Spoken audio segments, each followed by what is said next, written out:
Please leave your message for 773-420-8486.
Hey, I left my phone in the car.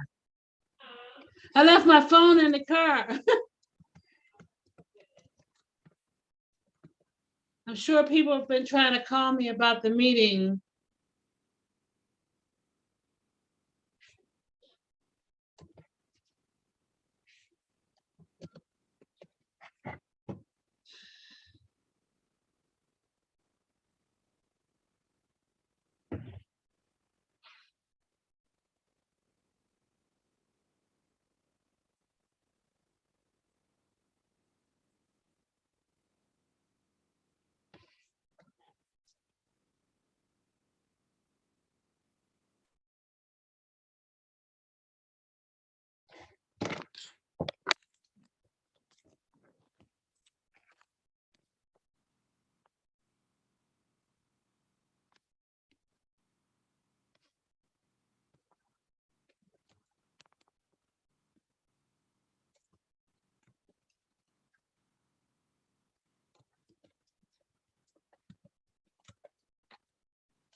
You found him? Yeah. I've been trying to call them, but they on the email, but nobody look at email.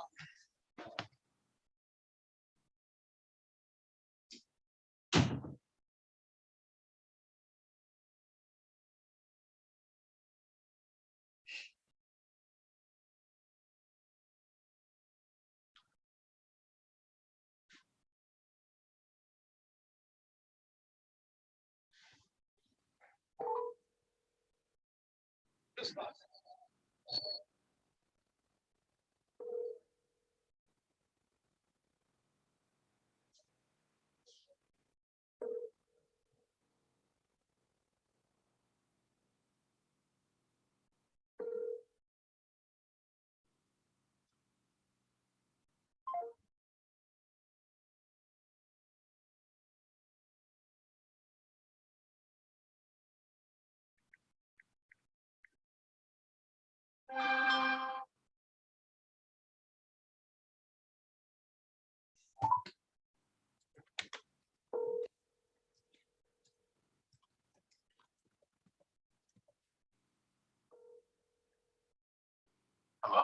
Hey, where are you? I'm at the office. Is the congressman there?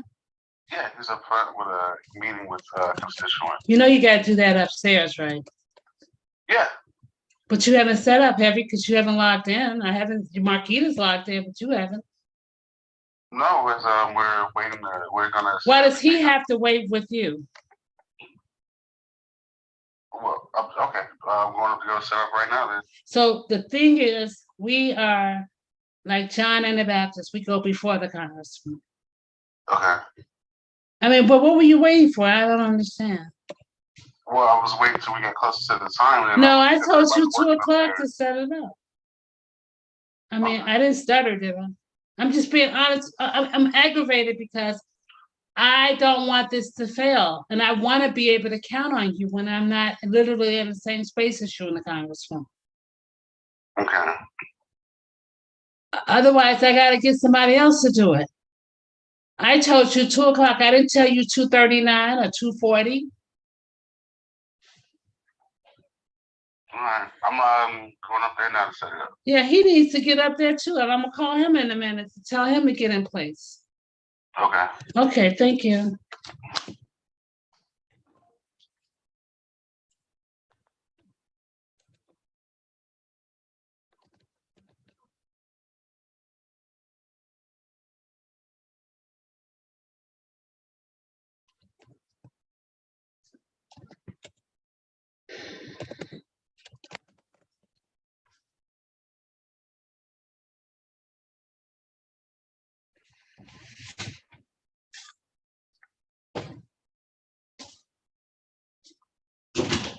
See?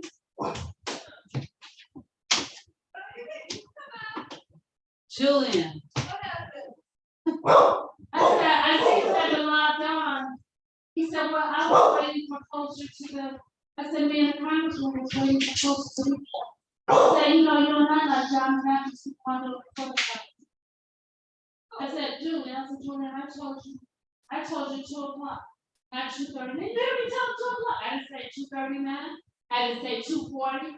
I said 2 o'clock. I said, Julian, can't do it when I'm not there. I like to do somebody else. What happened? How we done doing? So what happened? He not there? He's there, but he's not. Everybody else is getting on the map. And he don't want to say, look, go up there with the congressman at 3 o'clock and do it. He should be going, walking in, and it's already set up. I told him to be there at 2 o'clock. Early. Yeah. Set up and stuff. Yeah. He was on, I should tell him to do it. I did tell him. He think he was the congressman, this is my point. He think he was the congressman. And then the congressman will be walking in there at 3 o'clock and wondering why I'm not on. It'd be because Julian didn't get one. But it really be. I don't get how. Is he just dumb? Then he got activated. You're asking why I said up. You can't do it. Most people I don't care. I should literally have to be there for you. Set up Zoom. He can go set it up, then go back downstairs. If he wants, like, but no, it's the problem when he's literally. Julian already knew. They've already complained to them. Should be communicated about it's good. No, I said it so. Dion got to come in to a form. It's the perfect example. Why did we hire children? One of us could have been in Seattle, what's gonna happen anyway. They becoming right about it. Yeah. It's been since how long now? We picked that up, so what do y'all do? Turning on Zoom, clicking on start. I already said that on my end. That's all. And then you sit there and finish. For the congressional meetings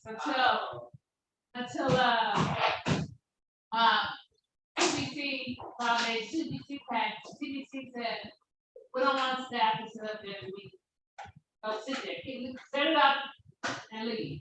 Yeah. Then he told me, oh, they recognize me now. Yeah, they want you to be out of the picture. Right. I don't understand how he can't just get that. I think he smoked too much marijuana. I think that's what it was. That's interesting.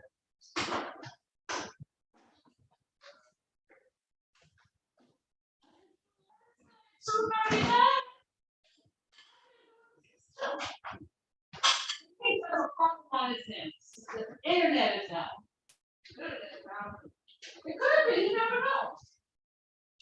Oh, you said that's what you said, bro. Yeah. Well, you know what? I got 200 people that signed up for this today. First, Robert Kelly, the chair of the DSC, Democratic Party of Illinois. And he's not, and so Congressman walks in after him. The Congressman pays me because I'm not there. All right.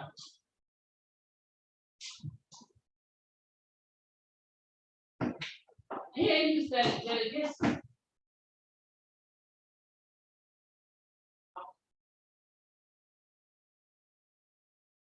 He gonna get aggravated. I'm like, listen, I tell him, listen, you can't go get somebody else to do it.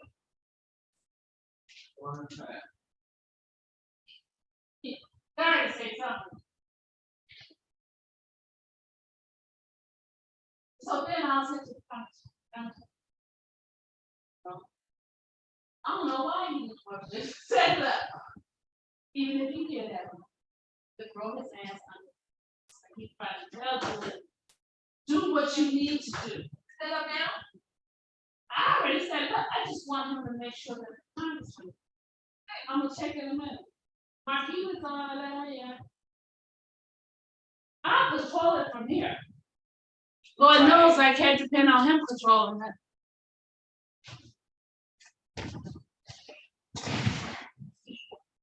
It's 10:45.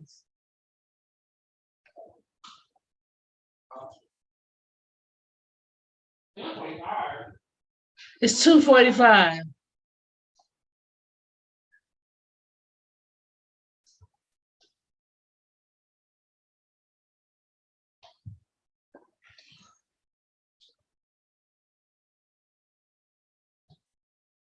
No, he's still not there. It would say that another person is trying to get in. See what I mean?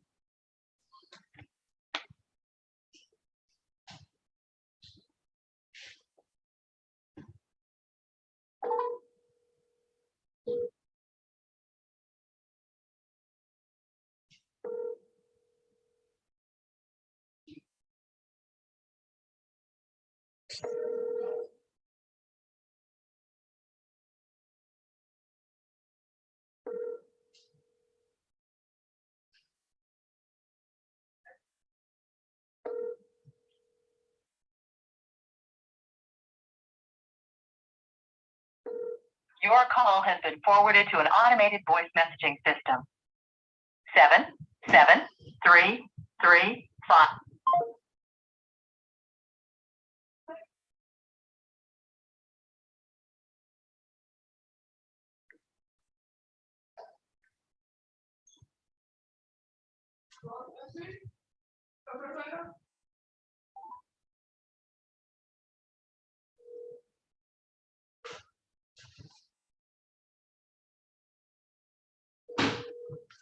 John. Hey, Willie, are you at the office? No, I'm not, but talk to me. I need you to go to the office and make sure the congressman is set up for the event today. How far away are you? Boy, you know when to call me, don't you? Yeah, I don't see him on, and I've asked Julian to set him up, to put him on, but I do not see. Avenue right now. I'm about to pull up in 2 minutes. Okay, so go upstairs, turn on the computer. I think I sent you, I'll send you the link. You may have it already, but I'll send you the link. Okay.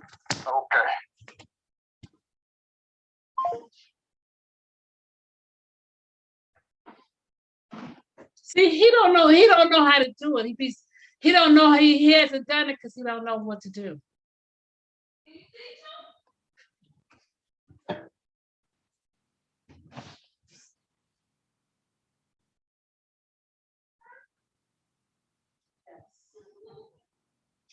But every time he goes and do this for the congressman, he don't know how to do it. I don't have time. I can't. I told the congressman, why do I need to be here to set this on? Why do I have to be me? How do I should be joining. So don't forget I could. But it won't end up firing him because I can't deal with this. I should be able to be in Houston or in my house. Zoom is simple. But now I'm gonna have Willie go up there and do it. Faces that. See, that's the wrong one. Thank you. Oh, the thing hasn't been delivered yet? It'll come to the door? Yes, Alexa will, I think alarm, or they'll operate. I'll let you know when it's done.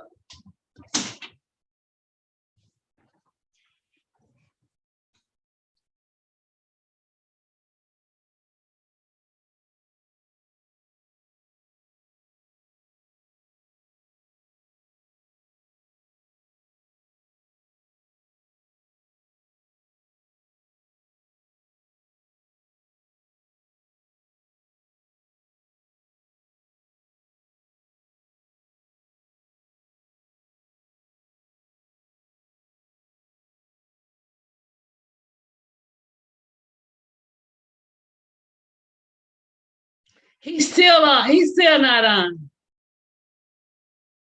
A senator is on, his ass still not on.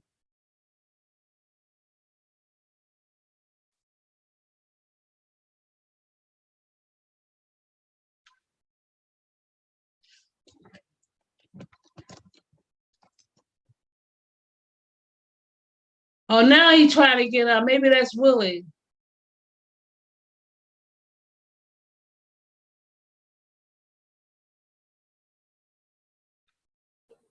Hey, Tiama and Congressman. Complaining, Maddie. I'm sorry, I didn't know you heard me. Thank you for letting me know. No problem. I'm in DC. Oh, I just left Friday. Oh, I think we're going live, so let me make sure we're not live, okay? All right. We're supposed to go live at 3:00, but you know, it's 2:51. Okay. No, I just called just to let you know that I am here for the confirmation hearing tomorrow. I got a ticket for 11:00 in the morning. Oh, wow, that's historic. And I Yeah. am so happy that you're there. Yeah, I just left oh, wait, hold on. I forgot. So Senator Durbin is doing his thing tomorrow, She had to run. She had to go away for a I'm minute. sorry. What did you say, Congressman? huh? I just say Senator Durbin is doing his thing tomorrow. Yeah, he's the one that we went through. So they're supplying me with a ticket, you know. Oh, okay. Yeah, I belong to a number of national Black collectives, and we've been having meetings. All right. And about this, so we've been organizing. So I just left a luncheon with about 30 different Black women organizations, you know. And there's a dinner tonight, a march tomorrow, and a lot of stuff. But after the hearing, I got to come home because I have to be in Springfield Tuesday for session. So it's a real quick trip for me.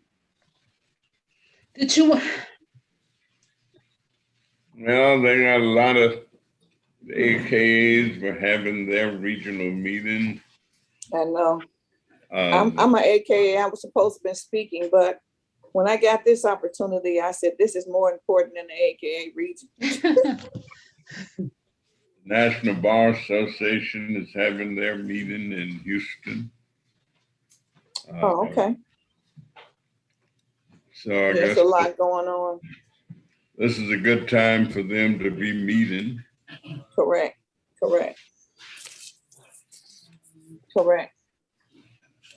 Yeah. All right. I'm gonna put y'all back on mute. All right. Okay.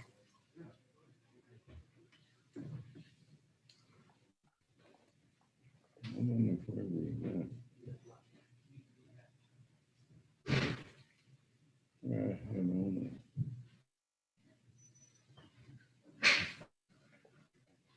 Flowers.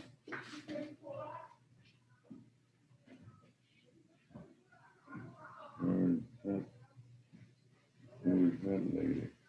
Oh, that's Roberta Wilson. That's Right here, yeah. there. That looks like chicken. Oh, I know where that is. That's at the West Side Health Authority meeting Sunday. That's where that is.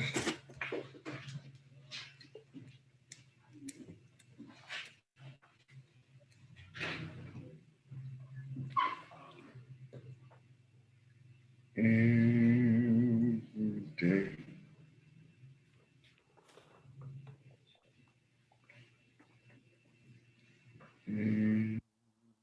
Congressman, just so you know, Alderman Jason Irving and Congresswoman Robin Kelly will be on today. Oh, very good. Irving is on Chinta's show right now. He's talking on her show now. Hey, Tiana, I'm sorry. Hey, who is this? Marquita, Oh, hey, where are you at? next up here, right next. I know you was trying to get on. I think I I'm let still- you in. Huh? I let you in. We're expecting 100 or so people to join us today. Right, my screen is just sitting. It's saying you are invited. So it's sitting. That's for you to share on your social media. So you should just zoom into, you should just go into Zoom. So I sent that link to Sharita, Crystal, Julian, Willie, and anybody I thought, Gerard, that might have social media, so they could share it on their social media. Oh, that's what that one's for. Okay. Yeah. Right there. We're it looks like it's going live on Twitter and on Facebook.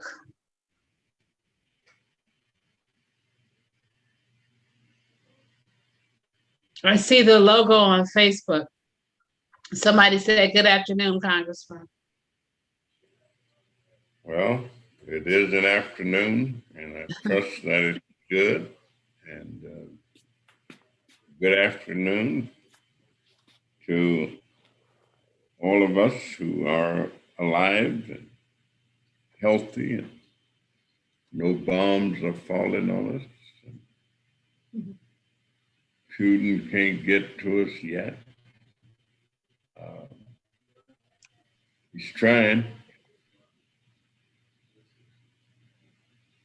He has the intent.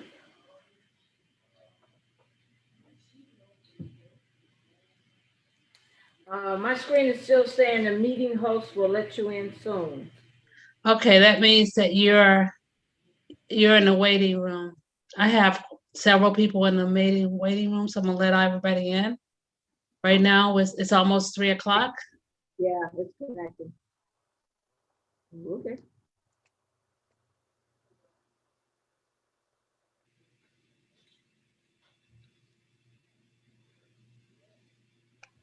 Are you upstairs? I'm right next to him. Okay. So when you're talking, sometimes you're gonna get a what do you call a echo? So you have to just let him talk. Yeah, Or use his use his right. I took yeah. my, okay.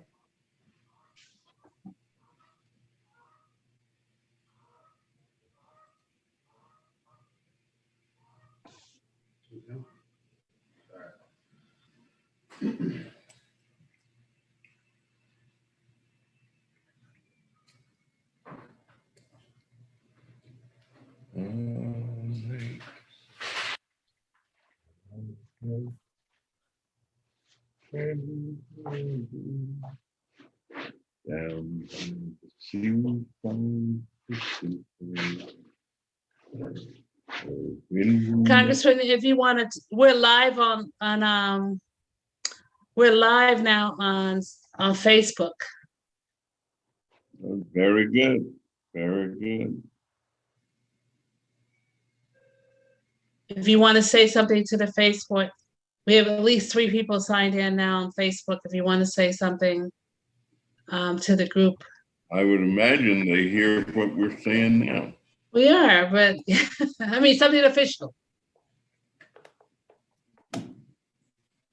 Yeah, we're always pleased to communicate with Facebook users, but we are always pleased to communicate with everybody and anybody. I had a great time at church this morning. The Home of Life Church was celebrating their 40th year anniversary. And doing their, and pretty much welcoming in an official way their new pastor, who is Reverend Johnny Henderson Jr. Mm. Of course, the former pastor was Reverend Johnny Henderson Sr. Congressman, it's now 3:00. 22 participants. Well, if it's 3:00, that means other people should be signing in and joining in and all of that. But let me welcome those who are already in and those who are here. It's 3:00 on a Sunday afternoon, and it's a gorgeous day. The sun is shining. There's plenty of light. There's no snow. There's no rain. And for those of us who live in Chicago, anytime we can have a day like today, we often say this is the day that the Lord has made. My good friend, Dr. Laverta Hurt, would say, let us rejoice and be glad in it. So I would say, let us rejoice and be glad in it. Let me thank those of us who have convened ourselves to take part in a political discussion. And we say political, and lots of people have different thoughts and ideas about politics and what politics is, what it means. I always take the position that no matter how philosophical you become, that no matter how intellectual you become, that no matter how pointed you become, that when it gets right down to the end of it, the definition of politics, as far as I'm concerned, is the ability to try and actualize what you want. If you wanted to be against the law to drink water, then you try to make a law that makes it against the law to drink water. As a matter of fact, the Republican legislators in Georgia made a law that it was against the law to give people a drink of water if they were voting. and standing in the hot sun. And anybody who lived in the rural South or any South, if I did, if you're talking about voting in August, and you're standing out in the sun, and it's so hot until those shadows are running, or you think they're running across in front of you. It might be a kind of a mirage or an imagination, or it may be just the fact that the sun is so hot. So my point is that no matter what you're talking about, no matter what you say, it all boils down to what do you want? And that's the politics of it. Obviously, the people in Russia, not the people, but the leader of Russia, wants something. And he decided to invade Ukraine. A lot of people are trying to figure out what is its purpose. And most people that I know suspect that it's all about greed, it's all about power, it's all about control. And you know, if people get too much control, it gets out of hand. Too much control usurps the ability of others to exercise and to have that which they ought to have. So we trust that we're going to have a fruitful discussion. We have with us this afternoon, of course, I see Senator Matty Hunter, but we have special guests. We have the chairman of the Illinois Democrats scheduled to be with us. And so we will certainly be talking state politics. What's the state of politics in the state of Illinois? What's the state of the Illinois Democratic Party? We also have scheduled to be with us Alderman Jason Irwin, alderman of the 28th Ward, but also chairperson or chairman. We said chairperson because Jason is chairman of the Black Caucus of the Chicago City Council, and we are delighted to have him. If we see any other elected officials, or if we have any other elected officials as we prepare to begin, if you would identify yourselves, we'd like for people to know that you also are with us. And of course, Senator Hunter has informed us that she's actually in Washington, D.C., because she's going to the Senate Committee on Judiciary's hearing as they begin the hearing process to affirm the nominee to become the next member of the Supreme Court, the next justice of the Supreme Court of the United States of America. And we're all excited about that. Do we know if Robin is with us yet, Tiama? I don't see her yet. I'm texting her now. I don't see her yet. All right. And of course, I understand that Jason is finishing up.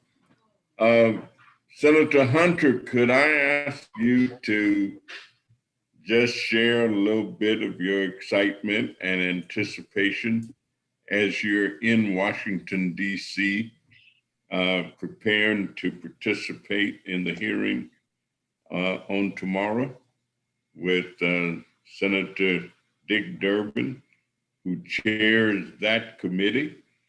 And of course, we are proud of our two United States senators Because generally what we vote out of the House, we generally do not have a big task trying to get Senator Duckworth or trying to get Senator Durbin to support it. They are unlike those senators, say from Mississippi or from Louisiana or maybe from Missouri or even maybe from West Virginia, sometimes Arizona. We can generally always count on Senator Durbin and Senator Duckworth to take the same positions that I take. And that's why I support them both. Of course, Senator Duckworth is up for re-election, and I am supporting her efforts 100%. So Senator Hunter, would you share a little how y'all doing and what you're doing in Washington, D.C.? Yes, Congressman, thank you very much. I am a member of a number of national legislative women organizations. One is the Nobel Women, which is the national organization of Black elected legislative women. And this afternoon, they partnered with the National Black Caucus of State Legislators, the National Women's Law Center Action Fund, She Will Rise, and the Black Women's Roundtable for a weekend of Black Girl Magic and celebrate the Judge Ketanji Brown Jackson's historic nomination to the U.S. Supreme Court. And so there was a luncheon this afternoon. There's a dinner this evening where Mignon Moore from Chicago, she's a key advisor to President Biden on the Supreme Court nomination. And she is going to be the guest speaker at the dinner tonight. And then tomorrow there's another breakfast at the Hyatt Regency. There is a gathering at 8:30 in the morning in front of the Supreme Court. And then at 9 o'clock, there's a rally and a number of featured speakers. And then I also, I see that Ricky Jones from the Cook County Democratic Women is on here. And Ricky and I and Reverend Austin, actually Ricky now, I think they're in the car on their way to DC as we speak. And Yeah, we are. yes, okay, right. And so we have been meeting for over a year. There's an organization called Win with Black Women, in which Ricky is the one that pulled me into that organization. And this is a very nationally organized effort to ensure that Ketanji Brown Jackson receives the confirmation. And so we're really excited about it. Ricky, is there something else you would like to add that I left off? No, I think you did a great job, Patty, explaining what happened. We're just really excited about the fact that we're going to be able to witness this whole thing. Right. Yes, thank you. I had so many congressmen. I heard you mention that there were so many activities going on in Chicago this weekend. I myself is an AKA, and I know that we're hosting our regional convention in Chicago this weekend. But I mean, I got a call from Senator Durbin's office offering me a ticket to sit in the audience tomorrow morning at 11 o'clock. And I just couldn't pass that up. This is history being made right in front of our eyes, and you don't pass up opportunities like this, Right. And that's right. And this is an opportunity we all have witnessed the first Black president. Now we're getting ready to witness the first Black woman to be nominated and affirmed to the U.S. Supreme Court. And so this is a very, very short trip for me. After the hearing, I'm packing up and flying back to Chicago, y'all, because we're in session on Tuesday morning. So, so we're really excited. Yeah. Well, I think what you do is you help everyone to understand that these things are not just a project. Right. They're and we know that this perfect union Mm-hmm. that we're in pursuit of, that nobody ever said it was perfect. They really said to form a more perfect. And so every time we make a step, we're getting a little bit closer to the union becoming what the union ought to be. There are so many things all the time taking place that are a first when you look at it. It's certainly a first for women. We're celebrating Women's History Month.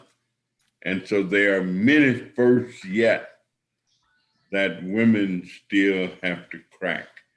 There are many firsts that African Americans and other minority groups have to crack. And so even though we are making progress, given that today is Sunday and I just came from church, I am reminded of a scripture that says that they who wait on the Lord shall renew their strength. They will mount up like the wings on an angel. They will run and won't get tired. They'll walk and not faint, meaning that you have to work until your days are done. That it's not you work this week and then you don't work next week, or you work on this project and then many people get involved in things, but they're not necessarily long distance runners. They like to sprint for a minute and then they kind of back off because whatever they were looking for did not happen. And because it did not happen, then they lose heart. They lose faith. And they don't believe that it makes sense to keep doing it. But I believe, and I strongly believe it, that freedom is a hard-won thing, and that each generation have to win it and win it again. Then after you win it, you have to protect it and hold on to it. If you look at the number of individuals who are beleaguered right now in terms of African Americans, especially in high level positions in the state of Illinois, who are seriously beleaguered. Our state's attorney is beleaguered. There's a lot of conversation going on about state's attorney. Well, I don't think that the state's attorney has been in office long enough to accomplish some of the things that need to be accomplished and some of the things that I want to see her do and I want to see done. And I'm delighted that she's engaged in trying to do some of them. I don't think my mayor has been in long enough yet to do the things that are potential to be done. So we're going to have some hot political activity in the state of Illinois between now and June 28th this year. And we're going to have it beyond as we look at the number of individuals who have filed to run for office, the number of individuals who are trying to decide who they're going to support of all these different candidates. And that's what this process is about. People tell you, you know, so-and-so is running. I say, good. Congressman, just so you know, Congresswoman Robin Kelly has joined us. Well, now that I know that Congresswoman Robin Kelly has joined us, I am delighted to know that, and I'm going to introduce her. Let me just try to set the stage in terms of Congresswoman Robin Kelly being the chairman of the Illinois Democratic Party. And here's how you get to be the chairman of the Illinois Democratic Party or the Illinois Republican Party, if that's what you're interested in. But I am far more interested in the Illinois Democratic Party.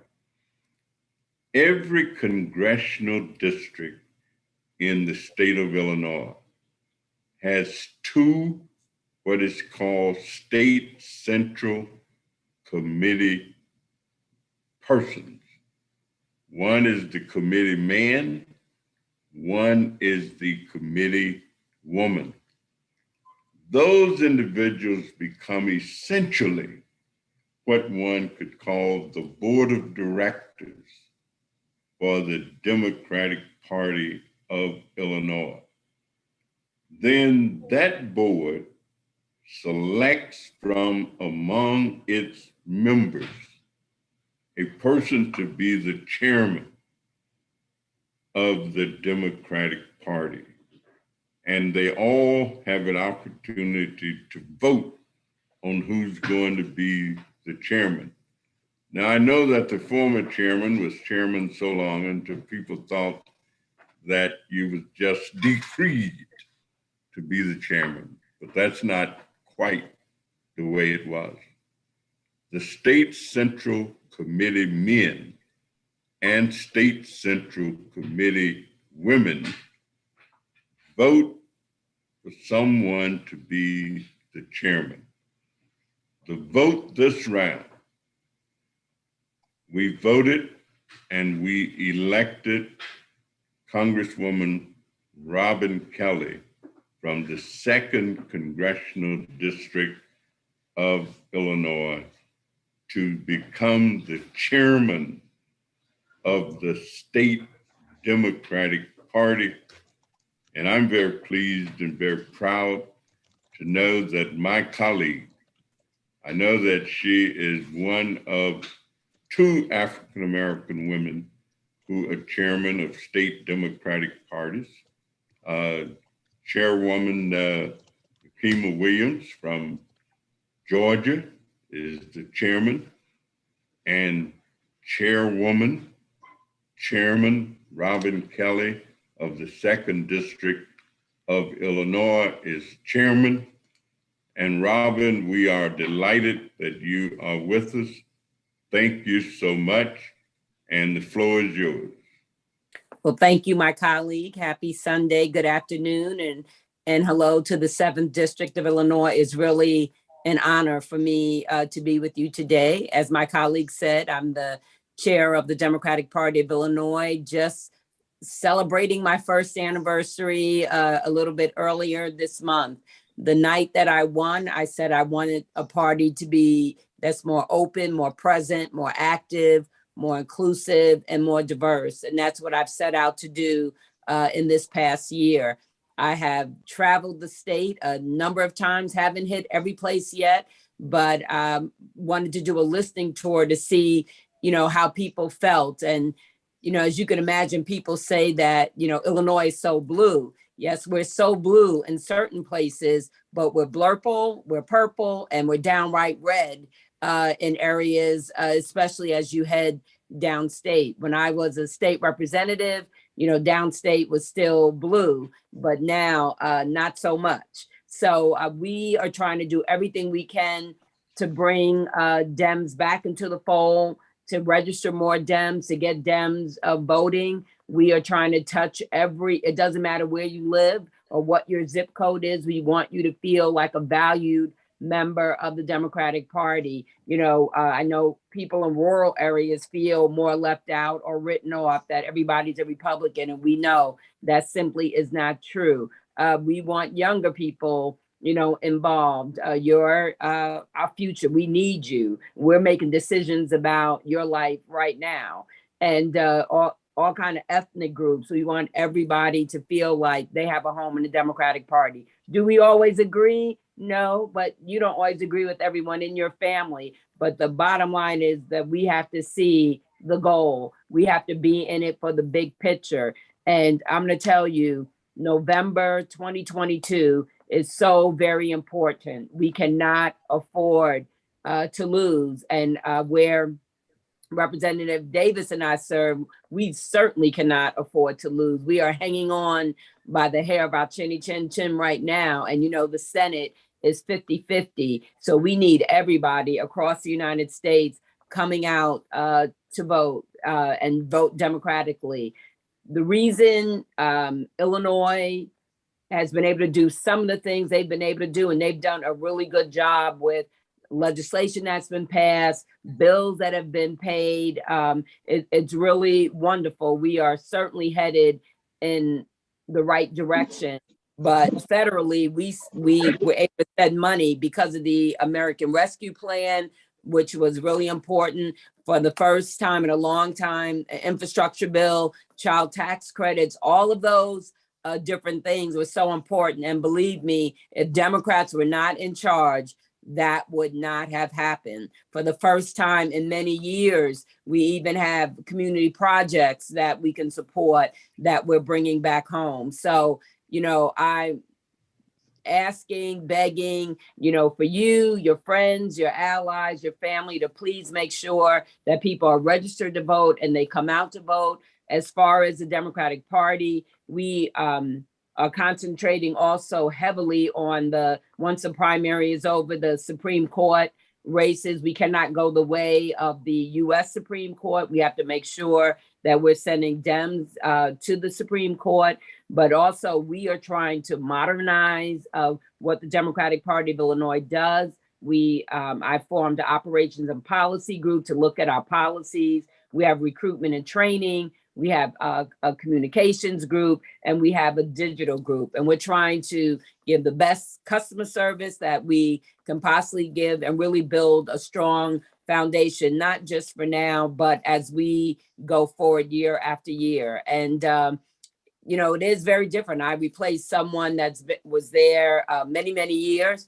I'm the first woman. I'm the first person of color to serve in that position. But I will say, as I travel the state, I've gotten so much support, which I really, really, really appreciate. And as you know, I'm serving out Speaker Madigan's term once June 28th comes, and we'll see people win for State Central again, and then I will be running to retain this seat in July or August, depending on when we set it up. But thank you so much again, and thank you for even taking the time on Sunday to be on this Zoom. It is so important that citizens are active and involved. So thank you so much.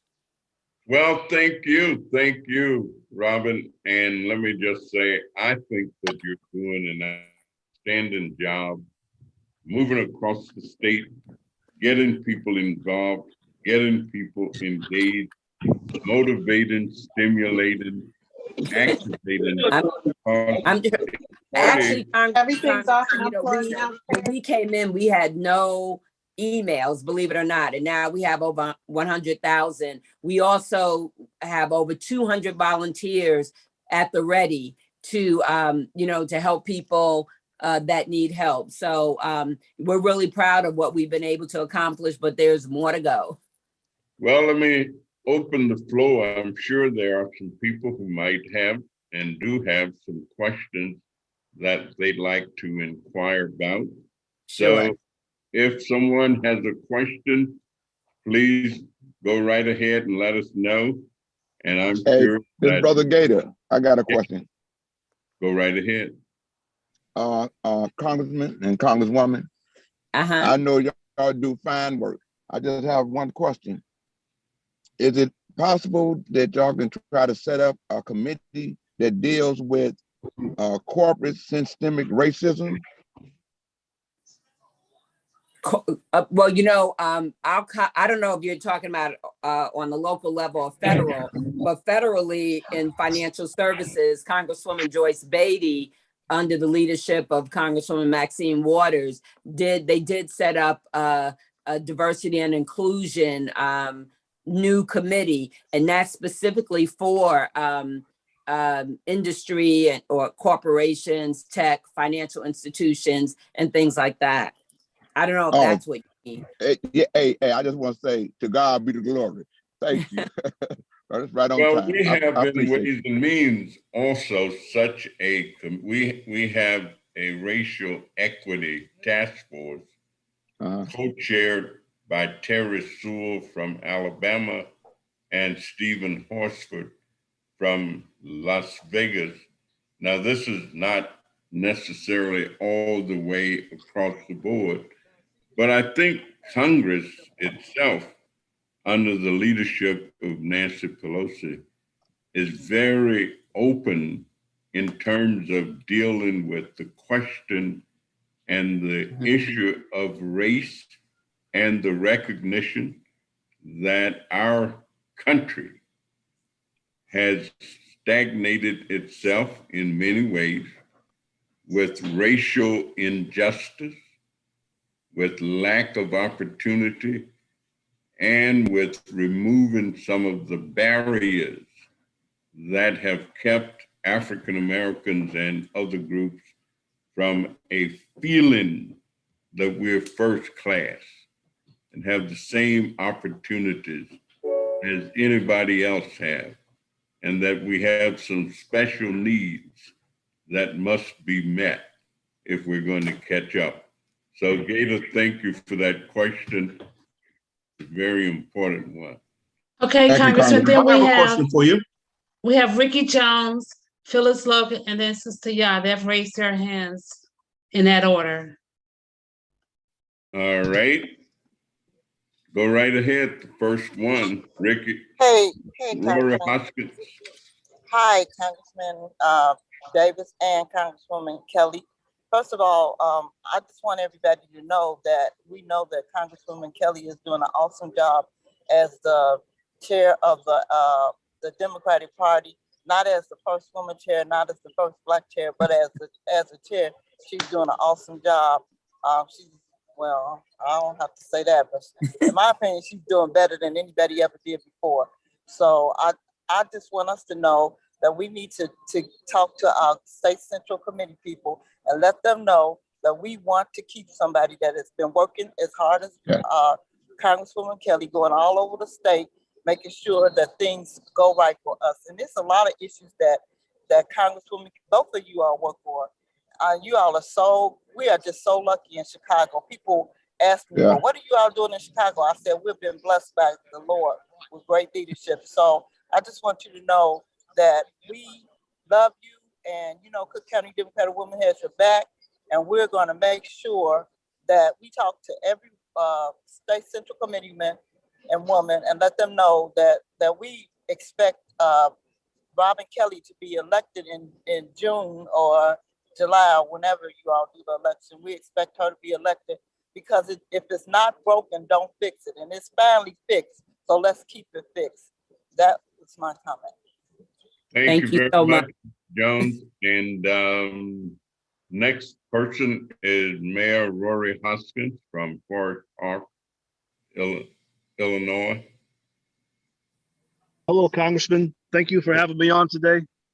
I just wanted to call and express support. We appreciate the party's hard work here on the state and local level, particularly your leadership in terms of equity and bringing resources to those who are in most need of resources. Here in Forest Park, you've always been very good to this community. And so we just want to stand by you and thank you for what you're doing in terms of your service. And of course, we're happy to see Chairwoman Kelly join the call today. Hey, Mayor. So thank you for all you're doing in DC for us. Good to see you. Well, some of you may not know Mayor Rory Hoskins, because he's the first also. He's the first Black mayor of Forest Park, Illinois, and is doing a great job. And so we congratulate him and thank him very much. Next person was Hu Tiama. Who was the next? I think it was me, Congressman Davis. It's for Logan. Yes, thank you. Thank you very much. And I greatly appreciate this format, this forum, open public opportunity to speak with you guys as our representatives, as our leaders. I have two major concerns. One is within the state of Illinois, every job opportunity, infrastructure opportunity is being led by unions. And I know that that's always been a sticking point, a hot topic point to say, how can we get Black people, and I call myself Black, African Americans, into these job opportunities to even qualify to be in the middle class, let alone the upper class. And that's disturbing because we know that so much is getting ready to happen with all of this federal funds that's getting ready to drop into Illinois, or has already come into Illinois. Infrastructure as well as affordable housing. Those are my two hot topics. We're going to have developers now creating, getting all of this vacant land in our communities, and they're going to be the builders, and we're going to be the back end, still paying rent, not paying mortgage, and being able to advance ourselves to the middle class. It is the Black Caucus on any level, government, state, Senator Hunter, or county or city, whenever Alderman Irvin gets here, are you guys focused on building our communities and making sure that we also benefit from these opportunities? That's my question. Thank you very much. And I appreciate being a part of this conversation. Thank you. Robin, you want to take a crack at that? Sure. I was going to say in the infrastructure bill, I don't have of course, the whole bill right in front of me, but written into the infrastructure bill is our racial equity pieces and opportunity. That's the way the bill was written. And so that should, when the money start coming in and all of that, those opportunities should be there, as well as training and job opportunities for everyone. I know that President Biden, that is high on his list, and he gets reminded of it all the time. The chair of the Congressional Black Caucus is at the White House every week. And depending on what the conversation is, has members with her speaking to the president and his team. And fortunately, we know some of his team very well because they serve with us. And Marsha Fudge, the Secretary of HUD, has already been to Chicago to deal with some things that were happening on the south side of Chicago. And I know that because she heard it when she was out here about affordable housing also, and those kind of things, that she will be on top of it and make sure the right things are done. And let me just say, Phyllis, that I certainly appreciate your question. And I view it as a very legitimate concern. Mm-hmm. I've been a supporter of organized labor long before I ever got elected to public office. And I would imagine that I have something close to 100% voting record for organized labor. But I also understand the need to increase African Americans, especially in the construction industry, especially in the building trades. And we interact with those union leaders on an ongoing basis, as well as government officials, trying to figure out ways to make this happen. And it's not always the easiest thing in the world, but we work with the building trades leadership. We also work with the activists and advocates, the young men who are sometimes marching and demonstrating and trying to get the attention of everybody. We work with the Chicago Housing Authority to look at the Section 3 program, and we talk with the mayor. And I'm saying it's an ongoing process of negotiation to try and figure out answers to these very complex issues and complex situations. And even though I have close to 100% voting record on labor issues and labor activities, I know that the inequities exist and we need more training. We work with those individuals like, the program I'm thinking of out at the Ford, at Reverend Ford's church. They've got a great program. There are others who do. It's a legitimate question, and thank you very much for raising it. Mr. Green. Congressman, I just wanted to say that as a party chair, I'm in contact with them also, and I promise you I will raise this issue with them also. All right, and I think Mr. Grady. Yes, nope. Sister Ya was next. Thank you. Who's saying they was next? Sister Ya is next. Thank Who? you. Sister Ya. Don't be blocking me now. All right, go ahead. Thank you. How kind of you. I appreciate it, but I'm going to reclaim my time. Hey, everybody. This is Sister Ya, your favorite community epidemiologist. I'm here today. First of all, I'm so elated that Tamia made sure that I got on the call. She made sure she texted me and emailed me. So thank you. But this is my question mostly to Kelly, but of course, Congressman Davis, please jump in. I am here representing today on behalf of the Black Leadership Advocacy Coalition for Healthcare Equity. We're known as Black. And Black is definitely working with the HIV and AIDS budgets from the state of Illinois as well as the city of Chicago Health Department. I don't know if you know the problem, but it really is horrific that only for $103 million that was allocated to the state of Illinois, only 1.7 million has been given to Black-led organizations. That's not even a full 1% or 2%. And more importantly, the African American Response Act that was exclusively made for Black-led HIV service providers is going to expire in 2025 and is not receiving the level current of funding that it should be receiving every year. And as this is happening, the number of HIV incidents and cases among Black people continues to increase. It's actually double than that of whites and comparative to Latinos as well. So my problem is HIV is not over, but more importantly, once again, like the previous speaker, Black-led organizations like my own and that work in HIV and other, infectious diseases, we do not receive the level funding as compared to white organizations. In fact, I have a case study that I've written. If you're interested, it got published in Tuskegee University's Journal of Healthcare Sciences and Humanities.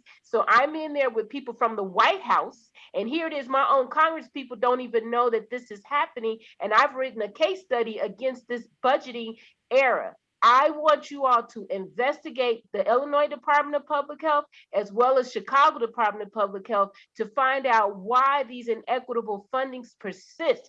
It is unconscionable and is not necessary when we have Black-led agencies that are able to provide the same service as AIDS Foundation of Chicago and other white-led providers who are getting funding, but yet the numbers among Blacks continue to go up for the past 15 years. That is my problem, and that is what I'm stating today. Thank you all for listening. Well, thank you. I'm going to ask Maddie if she's still there because, we sometimes and oftentimes raise the same issues, and we raise them in terms of we work hard to get federal money into our state and local governments. And we certainly would like to see that money used appropriately in terms of how it is divided. But of course, our local officials have more to do with that in terms of making sure that happens than we have the ability to do it, except through the investigatory or working with local entities and agencies to try and make it happen. So even before Robin takes a cut at it, if Maddie is still with us, I'd like to ask Senator Hunter if she would speak to the issue of the state. And if Jason comes in, if he would speak to the issue of the city. Just so you know, Alderman Irving is on the phone and listening. He is here. Alderman Jason Irwin, did you hear that question?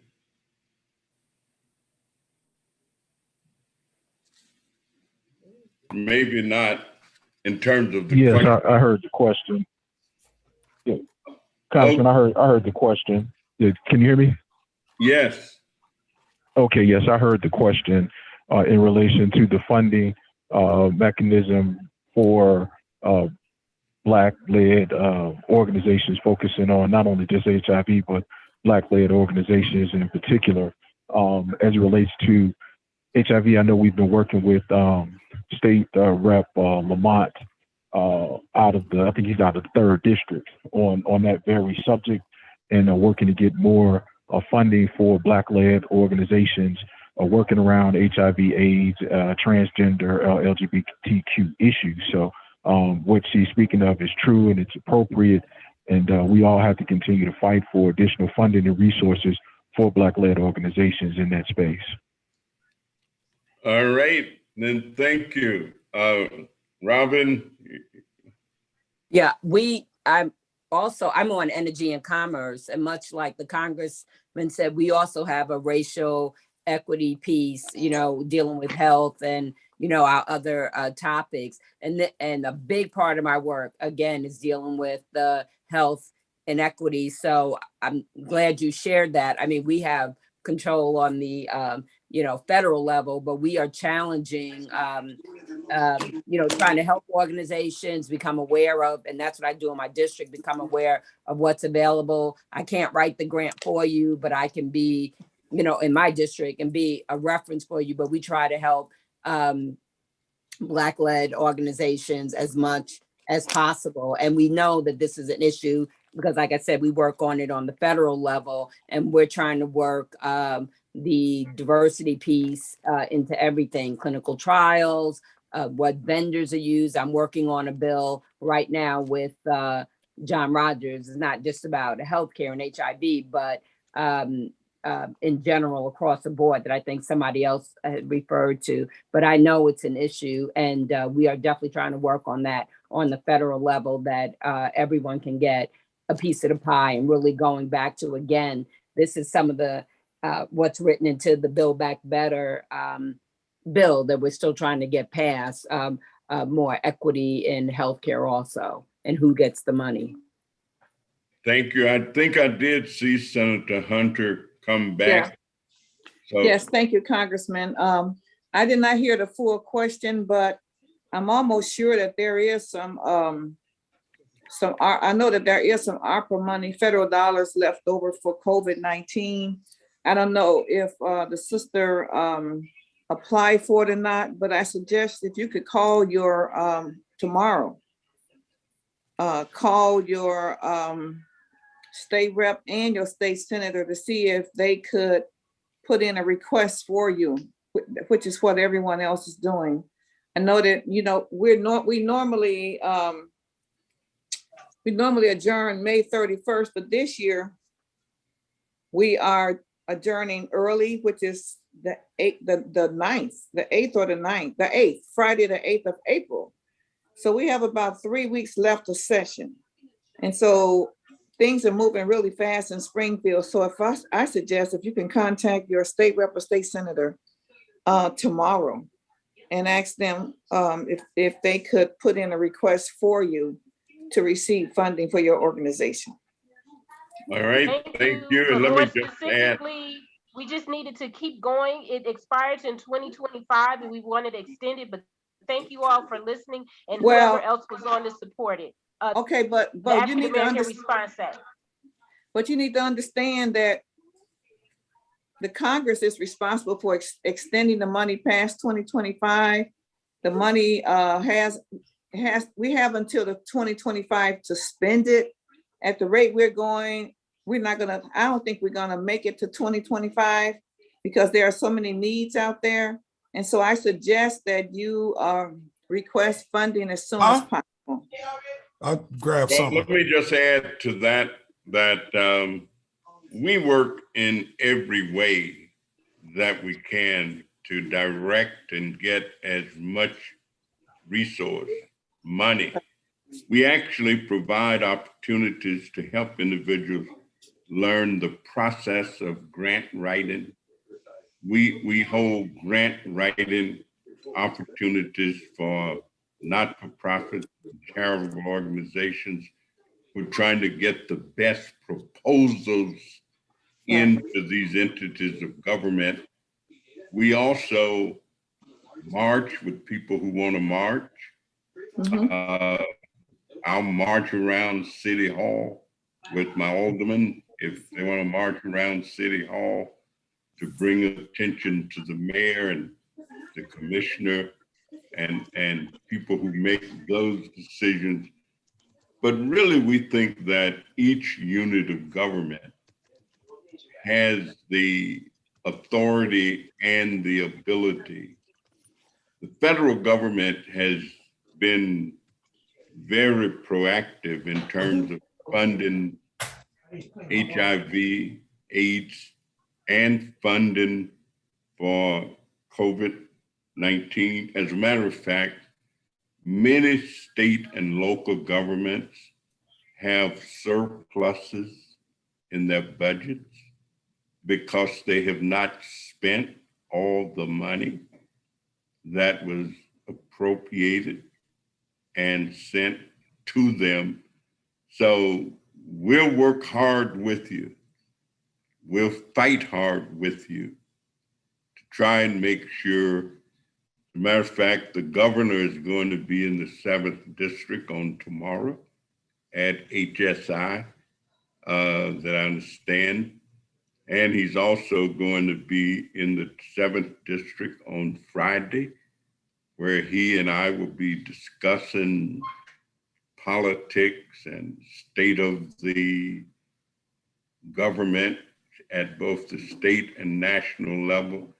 I encourage people to come and ask those questions and stay on every unit.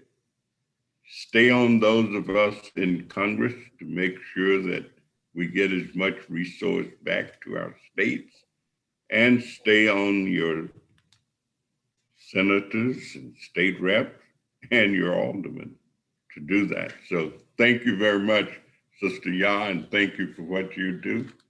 And Mr. Norwood.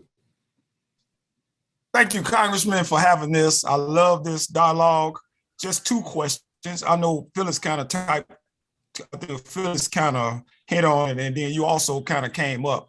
We have a problem with labor in this town, and the government mandated project labor agreement is one of our problems in terms of getting local people on these public works projects. And I understand that the Democratic Party and there's trade unions and unions in particular, in general, are partners in terms of how do we stay in power. But we have to get these guys to the table to let them understand. I'm just looking at it from a historical standpoint that you all have never since the what you call it, of 1931, what's that, can't remember right now. Anyway, since 1931, they've been blocking us out of the trades. They took over the trades. And what really made me understand that is when Harold Washington, your buddy, I shouldn't say that, but when Mayor Harold Washington said the Washburn Trade School increased the amount of minorities into the trades, and all of a sudden the unions moved out. I say, good. But guess what? What I didn't know at the time is that the unions were running Washburn Trade School. I'll leave it at that. Well, it is an issue, and it's a big issue. I think we have to even start with pre-apprenticeship training. We need to put more vocational ed into our high school curriculums. When I worked for the Board of Education, I worked at a school that had vocational ed, and many of those individuals I have contact with today. They learned skills that they could make use of. I always say if a person knows how to do something, he or she can always generally get a job. But the person who knows why it's being done will most of the time be the boss. And so I hear you. I'm sure that Chairman Kelly hears you, and we'll keep working on it. And I just don't want people to think that I'm anti-organized labor. I just want to make sure that it's just me saying that. If we shouldn't be doing 100% union projects on public works taxpayer projects. So we need to figure out a way to come up with some type of hybrid system where non-union contractors and tradesmen will have an opportunity to work on public works projects. Thank you. Thank you, and I'm sure your mother would be very proud of your advocacy because she was one of the greatest local community leaders I've ever known with the South Austin Coalition. So thank you very much. So I spent a lot of time in Washington, D.C. So when I was 19 years old, they got the Community Reinvestment Act passed, and I was sitting there while SAC and National People's Action. I was sitting there as a 19-year-old. So I've been in this stuff a long time. Thank you. Thank you. Congressman, just so you know, Commissioner Dennis Steer has joined us as well. All right. We are very proud of that. And we're going to take Mr. Robert Moore. Good. Well, Renee Elms. I'm sorry. Renee. I jumped over Renee Elms. Well, please go to Renee. Thank you. It's off mute. It's off mute. Okay. Thank you so much. Hello, everyone. I just wanted to ask a question, and actually I want to piggyback off of the other question too from the gentleman, because I called last week, Congressman Davis, and spoke with you about the WPA streets and other things too. And I touched base with Ricky and Dr. Montgomery too on a few issues, especially as it relates to the Black Caucus map. But then just listening to the questions today, my question is then, especially for repair of the WPA streets and other projects like that, how is that usually allocated? Is that union only? Or is that because I keep getting pushback about how much it's going to cost? But when I got planning done, working with the commissioner and planning and in budgeting in 2004, it was roughly about $270,000 per block for our 3-block area to get each block fully repaired, sewer, water, lighting, all of that, and repaving. Now, my current alderman keeps talking about it's over $2 million a block to get repaired, which is ridiculousness. So I'm just trying to figure out how is that allocated or how is that determined and who does that work, because that impacts also cost and everything as well. Thank you. Well, I think Alderman Irwin knows some about everything, so I won't ask Robin to answer that question. Jason? Well, I'll comment as it relates to WPA streets. If there is not a specific set of funding either at the state or federal level for WPA, generally it will come out of the automatic menu funding for those particular streets. Now, I don't know what the exact amount is for WPA street. And just so we can take a step back, a WPA street is a street that was built under the Workforce Progress Administration, I believe. Right. And but let me interject something. Let me interject something right here, because I called and confirmed that money has been allocated for the repair of WPA streets. I attended a meeting with the Department of Planning and the alderman that only a fraction of aldermen showed up for. So money in the mayor's budget has been allocated for WPA streets. Channel 2 came out to our block and did a story on that and reached out and was told that because our block completed the planning process and has plans sitting in storage since 2004, that we will be in the first group with this money from the mayor and from the federal government that has been sent to the state of Illinois to repair streets and roads, including WPA streets, that our streets would be repaired in that budget. So there's money there. That is not a question. The question is who repairs it and when, and how do I find out from anyone where our street stands in terms of being repaired? Because I've called, our alderman does nothing, but I called the Department of Planning, the Department of Finance, and the Chicago Department of Transportation, the Federal Department of Transportation, and the Illinois Department of Transportation. So there's money there. I just want to know, how can I find the right person who's going to tell me whose streets they're going to repair? That could come through CDOT, but which street is this and where is it located? The streets are the 55 and 5600 blocks of South Oakley Avenue and 57th Street from Oakley to Western. But I'm also advocating for the blocks on Hamilton, who also had, I think, 3 of those. We had 4 or 5 people die on our block who've been working on this for over 40 years trying to get this street fixed. I've been writing letters with the last 4 aldermen for the last 26 years. And Hamilton, I will fight for them as well, because many of their residents have died in the same fight. So the 55, okay. What we can do is try, if you can give that information to Tiama. I don't know who you are. We can follow up with you and get you in contact with the right people on that, so that we can at least get you the information.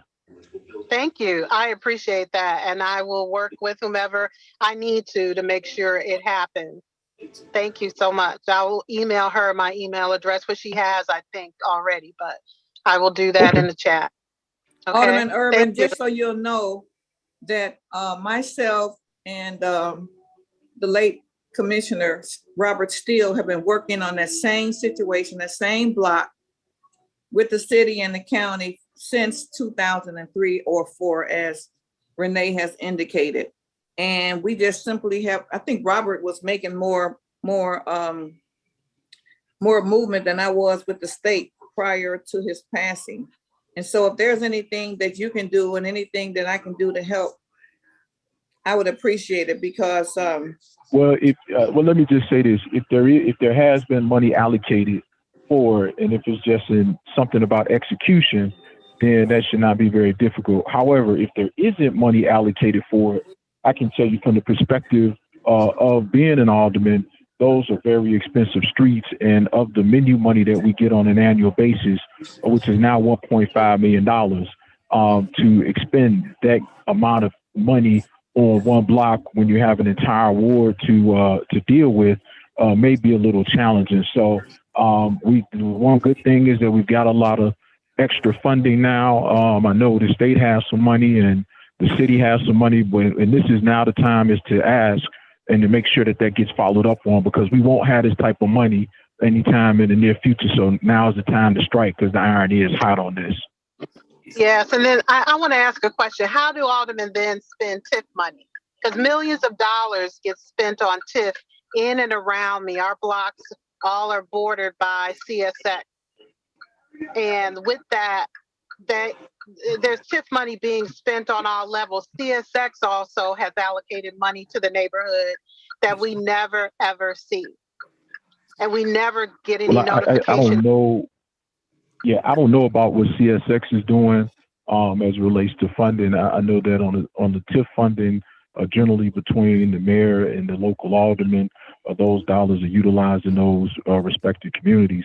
I can tell you on the west side, all of the aldermen collectively, we work together on projects that are going to benefit not only business, but also is going to bring some benefit back to the communities. A lot of the infrastructure work that I do primarily in the 28th Ward. I know Alderman Burnett in the 27th, and Alderman Mitts and Alderman Scott in their respective wards utilize the TIF funding for infrastructure improvements. There's a litany of items that we can point to that we use that money for. Now, the location you speak of, I'm not sure if it's in the TIF or not, but again, we can definitely get a little more information for you to try to rectify that situation and work with Senator Hunter and Commissioner Deere if that's in his district on that as well. All right. And thanks so much, because I remember, I just want to say that Senator Hunter, I didn't think you remembered when I came out there and you met with me and work, because that was a long time ago. I appreciate your work and efforts then too, because you did. I didn't think you'd remember because you had so much on your plate. So No, I thank you haven't so much forgotten. for bringing that Thank up. you for Okay. thank you for mentioning it again. Thanks, Renee. We're going to get on it. Can you send me thank something you. to my office as well, please? Sure, I can do that. I'll do Okay. that And me as in well. the morning. Thank you. And me as well, Renee. This is Commissioner Deere. I'm not apprised of this Okay. project, but I'd like to get apprised to it. Okay, thank you so much. I'll email you both this evening or in the morning. Thank you so much. Thank you. Thank you. Thank you. You're welcome. Thank you. See there, help is on the way. Let me Yes, just thank ask you, Robin, because I don't want to hold you too much, and I know you probably got a bunch of other things to do, but if you'd like to have some wrap up kind of comments, because I see we've gone to, you know, kind of local stuff a great deal. So if you'd like to just kind of close out a little bit, I'd want to thank you very much, and please go right ahead. I have a question specifically for. All right, for her. your question is specific to Congresswoman. I mean, well, one Go of right them, ahead. anyway. Go right ahead. Well, really several, but I hate for the lead right when I get on here. This is Reverend Moore. The EB5 is an opportunity to bring funds to our community, and I'm hoping that Congressman Robin would look into, as well you get it 10% of EB5 funding set aside for our communities with so many people going to prison. That is so important. Also, in the suburbs, we have 96 units out in but out in Ford Heights that could be renovated for veterans. And Doll Smith been working on that for years and can't seem to get any help. I put in the hand of Secretary Fudge when she was here a packet on that project. It's sitting there and begging to be worked on. We need an opportunity to put veterans in housing. Too many veterans out here are homeless. I myself, I am a veteran, so that's important. I also look at TIF funds. TIF funds have been squandered and went everywhere but where they need to be in our community. And so I'm hoping that you elected officials will make sure that as we put forth a plan, we need at least $3 billion set aside to work on our community, to create what I would call a North Star Pentagon, somewhere we can work on our problems. You have a lot of folks who come on here year after year. This has been going on forever and a day, but we are not, we don't have a center or place so that we can organize ourselves. We don't have a place so that we can logistically take care of these problems. We should have people on payroll every day taking care of the needs of the community, these things that we need. There's so much money laying around, but we don't even know, they don't know, he don't know. But the people heart, mind, and soul is about doing the right thing and helping people. Right there in the port, there's malfeasance going on right now, the Illinois Port Authority. A gentleman been trying to create over 200 jobs for 5 years. They won't give them a lease, won't tell them why they want to give them a lease. And this board constantly ignores him. They have over $35 million ready to put at the port to lease the space. But every time he agreed to a price, they move the goalposts. The board out at the port needs to be investigated.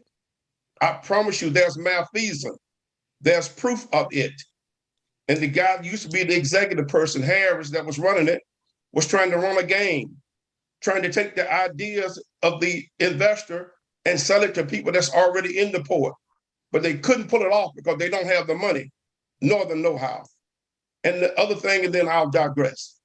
We need to train people that's in prison. If given the proper help, I would agree to hire 10,000 people from prison. If you will work with me to train them while they are there. I, Bertha's oldest baby boy, I will hire 10,000 people from the prison system.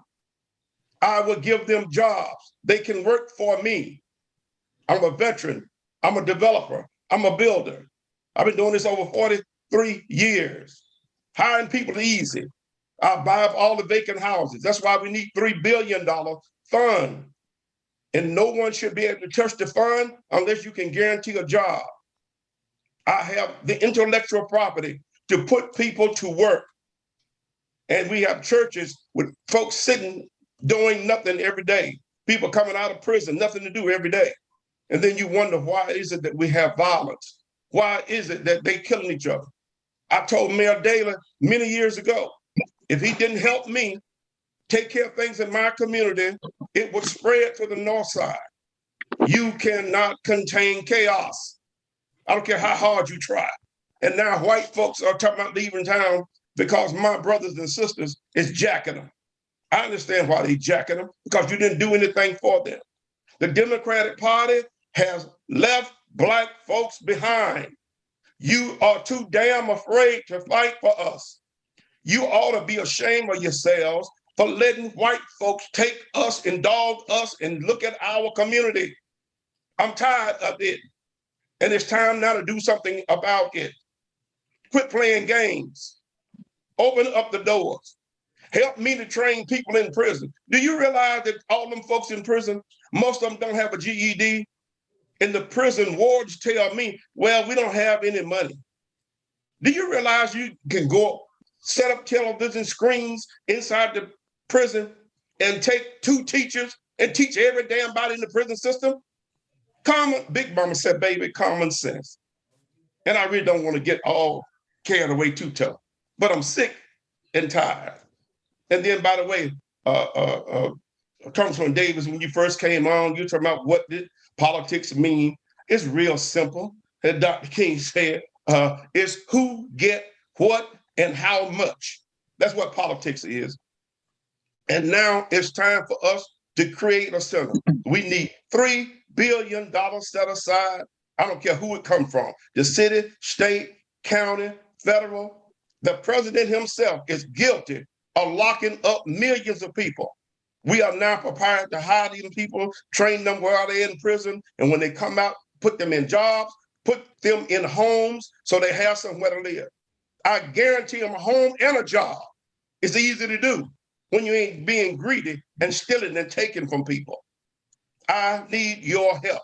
The Economic Development Center needs to be built from ground up, designed with 300 project managers, taking care of all these problems that we moan and groan about every day. We can do this. This child play, really, but you must have the will. We can do everything we want to do. And the mayor signs off before she get in office to give $700, $800 million of TIF money to some white developer on the north side. And they moving the garbage off the north side and moving it on this side. Where Kennedy King used to be, I tried to get Sawyer to work with me to build an economic development center there. He wouldn't do it. Rahm Emanuel wouldn't do it. But they brought that garbage over there, and now all of the vehicles extruding all of this gas from all those vehicles in our community. But they moved it from the north side. It's time now for y'all to stand up, quit playing games, and help these people. And guess what's gonna happen if you don't help them? They're gonna eat you alive. They're gonna come eat your children alive. They're gonna come in your neighborhood. It's already there, and it's only gonna get worse. Help me to hire 10,000 people from prison, and we'll stop this jacking. Right now, do you realize that the Job Corps is sitting right over there on 3348 Kesey? I was just over there the other day. They got 300 beds. available to bring people to have from 16 to 24, somewhere to live, eat, sleep, and train right today. And I know I can go on and on because I've been working on this stuff for 20 plus years in this city. All we do is meet. Come to meeting, elect the same people, we get the same results. It's time for y'all to cut that mess out and quit being wimps and bring some serious money. You gave Ukraine billions of dollars. I ain't mad. They need it. God love them too. But in my community, we've been dying every damn day. I lost 4 members to violence in this city. 4 in the last 5 years. 4. And you know why? Because the politicians are not standing up for us and giving us the opportunity. People like me, you too loud. You got to be nice. Just wait a minute. We let Barack Obama get away with murder. And now we at least got Biden, and we need to take folks to the street. Aldermans and Congressman Davis, Robin, you all the ones should be leading us to the expressway. To the expressway, the Kennedy, to lock it down until they agreed to put $3 billion in a fund that will guarantee jobs for our people. And I'm the one, I'm saying it, I hire them. I don't have no problem with hiring because God has given me the vision. All you got to do is go take up all this garbage, all these buildings available. Reverend, I'm sorry. That's all we have to do. Reverend, I'm and sorry. I know you have to shut me down because that's usually how they go. But No, everybody it's want just to that talk we about that have Mickey other Mouse. people. And I'm telling y'all, if you don't get serious, if you don't put some serious money behind what we're trying to do, you're gonna super lose your community. You're gonna be losing your own babies. The blood of these children is on your hand. People like Earlene Collins, thank God she gone. Cost me $10 million because I wouldn't agree to give her $3 million on the table. You got crooks. Sorry. Well, obviously, most of us certainly agree with much of what Reverend Moore has said and is continuing to say. And we have a great deal of empathy for the way that he is saying it, and we have no problem with him at all. I think we're just saying that there are many people who have thoughts and ideas and want to express them. The only thing I probably would disagree with is that none of us are doing any of it. A lot of us are doing some of it, but nobody has been able to do it as comprehensively and as he's suggesting. And there's nothing keeping anybody from doing any of the things that he suggests to whatever their level of doing is.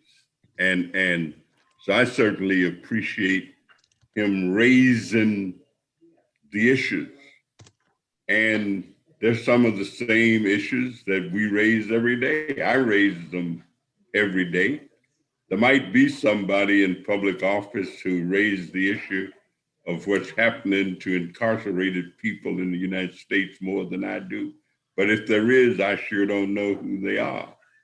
And I don't think anybody else can know anything, know who they are. There may be somebody, but if it is, I wish somebody would tell me who they are and how they do it. So Reverend, we're willing to work with you, especially on every aspect of what you just laid out for us. I mean, it's a great sermon. It's a great message. It's real stuff. And the more we buy into it, the more we do it, the more successful we're going to be. And so, Robin, if you wanted to respond to any of that, then please do, because I want to ask Jason to bring us up to date in terms of the city council remapping and where we are with that. And I know there are people who want to hear.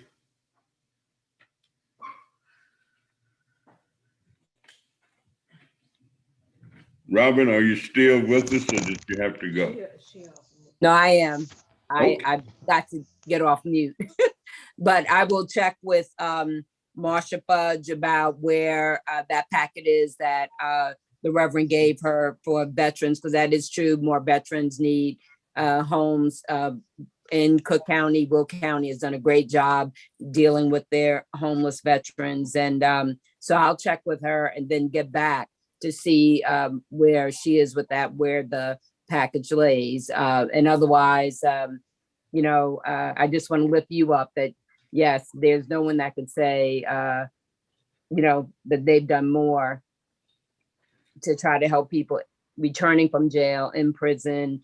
That is definitely one of the things that you are known for, you know, in Congress. But there's a lot of work to do. And we are trying to work as fast and hard as we can, but there's a lot of work to do. We can't do it alone. We need, you know, other people voting like we vote. And I think someone asked about the Equality Act that passed in the House, but has not passed in the Senate. It's hard to get anything passed there, you know, so, but we're still pushing. But Congressman Davis, thank you for allowing me to be on the Zoom with you, and just and thanks to the constituents of the 7th District for allowing me to be on the call also. And I will see you in DC. All right, and thank you so much. And I know that you're on the trail, so you can hit the trail and get around as much as you possibly can. I'm trying. Okay. Good job, Robin. Congressman, Thank you, Congresswoman Robin. Oh, God you're bless welcome. you. Take I'm care. gonna contact your office personally. This is Dr. Cheryl Montgomery. Okay. Forgive me, Congressman Davis, forgive me, but I'm gonna contact your office. And thank you for supporting the 6 AAA bill. And I sent you that letter last year. Thank you. All right. Thank you. Thank you. Alderman Irwin. I did want to say something before Congressman Kelly leave. Okay. I'm here. This is Sean Walker. I appreciate it, just kind of jumping in. I know I had my hand raised as well. One of the things I just wanted to make sure a couple of our, Phyllis and Grady has mentioned about the PLA, and I know you said you're working with that process of making sure that, we have equality with some of the new construction and, representing the Democratic Party. One thing I do want to make sure that you do keep in mind, if you're not aware of it as well, is that dealing with the PLA is only a part of it. I know it's about to expire, but keep in mind when we set up set-asides or minority participation, one of the things that, and I'm in the construction, been doing it in 25 years, don't have a problem with units. However, we need to make sure we have some language, not even just an oversight committee, but language in there, not just for MBE, WBE, whatever, because we are now being excluded. And it needs to be something we keep in mind, that is the makeup of our community or said community that is in there. And I know we do our due diligence and say, hey, they met this, they met that, but we're being excluded for Asian, white, Hispanics, and it's not enough just for us to pass a PLA or get a PLA, but it's eliminating our people from having equity jobs and these trade jobs. So I just wanted to make sure that when you're looking at that or it's coming across your table, it's not just saying, hey, we got a committee out here on the Democratic Party, but it's a little bit more. Even Congressman Davis talked about schools, but if you look at the Chicago Public Schools, which I'm a part of, they only have about 5 schools that have trade in them schools. I come from Westinghouse, a trade school. We had vocational programs with the trades, but CPS doesn't have that anymore. They went shifted to the STEM programs and other college to career programs. So I just wanted to make sure I got a chance to talk about the PLA, like a couple of other ones has mentioned. And if that's something that, as far as participation, that you guys can really deal with, because it's really not working for us. And then with the unions, the last thing I'll say, with the unions, it's not just about us getting the jobs and apprentice programs. That's fine. But we need to start opening up our mindset to understand that we got not just apprenticeship programs, but we got foremans, we got BAs. I'm a project manager, but we have to have those other skill sets in order to be able to have a good, decent job income if we're not getting in the trades, because there's so much within the unions that we get excluded for, and we're still just focusing on the trades, which is good, but those other leadership and management positions that we are not even getting a part of. So if we're giving money to them, but we're not at the table to make decisions, to make change, we're still going to be getting scrapped, because the moment we get a piece of the pie, the game then changed. So just wanted to put that out there. I appreciate you taking the time just to listen. I know you got to go. And then Reverend Moore, I definitely will reach out to you. We'd love to have a conversation with you as well. But I appreciate it, and thank Congressman, and you guys be blessed, and we'll be in touch. Thank you very much. And I wanted to add a piece to that. Hi, my name is Audrey Woodley. I'm from the West Side, graduated from Lane Tech, came on back and taught at Michelle Clark, and a pillar of the community. And I would like to say I spoke with LaShawn K. Ford, me and Grady and I, and we were trying to put together a task force where we can also help the community, whether it was for apprenticeship, high school diploma. And so right now I am working with Cynthia at the Austin People Action Center, where we do have the CAS program, where we are working with the gentlemen in the community, but we want to be able to duplicate what we already have, and then being able to connect with other local communities and partners so we can have like a pipeline, because there's no pipeline. So if you don't have no pipeline, we're just still there. So we can, if we're able to create that, what we already have started with ComEd, and build our other projects and have some type of, I want to say, infrastructure and a hybrid system, we can definitely be a part of what's going on in our communities. And I'm done speaking. All right, thank you very much. But I'm going to have to run and ask Jason. I mean, these are very passionate issues. All of them are. And I think what all of us need to do is organize more and create things more. And you can create your own group. You can have your own town hall. You can get the people on your block organized. I mean, all of the approaches are good approaches, but we've got to actually do it, and we have to do it more. And that's why when people ask me about when am I going to do this, when am I going to do that, and I tell them I'm going to. I don't mean to cut you off, but can I get a word in before you leave? Yeah, but Jason Irwin is next, and then you can get a word in with him and respond to him. But we've been promising to get him on. So if you would give us the opportunity to do that, and why don't you have the first question to him? Alderman Irwin. Thank you, Congressman Davis, and to all those that are on the line.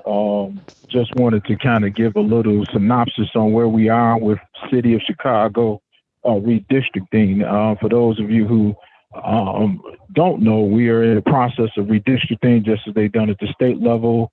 At the federal level, we do it at the local level. For the first time in 30 years, we are headed toward a referendum on the ward maps. And so just to give you a little quick background on this, currently, before we do anything, last time around, there were 18 African-American wards, 13 Latino wards, and the balance of the wards are either white or non-majority. After the census was done, our numbers decreased from 18 down to 15, and the Latinos down to 12 as the number of wards were done. And in this process, the wards 16, Ward 18, and Ward 27 were below the 50% mark.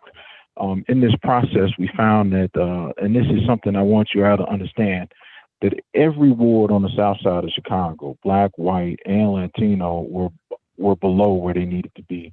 So do not let people have you to believe that this is just an issue for the African American community, that we've lost population, but every single ward on the south side of Chicago lost population.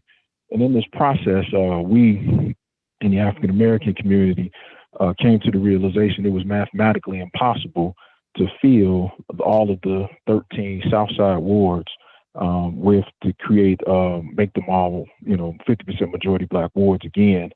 So therefore, the 34th ward, which had the lowest population of any ward in the city, and was actually the last ward to come to the south side, was essentially picked up and moved to the north side, similar as to what happened with the second ward back in 2010.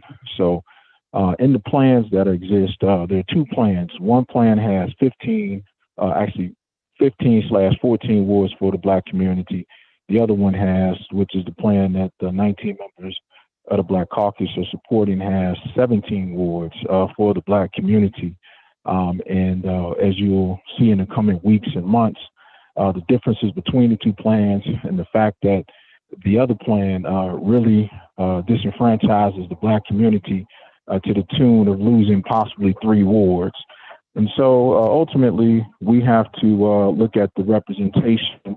The ability to have a conversation is based on numbers. In the past, we had as many as 20 wards. Now we're down to 18, and then we're going to go to potentially 17, or if the other map passes, 15. So as we see the changes in our population and the changes in demographics, this is ultimately what this leads to. I can, go into a bunch of different items, but that's the gist of this and what we're facing as a community. Now, the West Side wards will primarily, there will be 5 wards on the West Side, 5 Black wards as there have been. However, the changes in those wards will be very dramatic under the plan that the Latino Caucus has put together, which also may create a situation where we potentially lose more wards because the large numbers of non-African Americans that are being placed in those wards.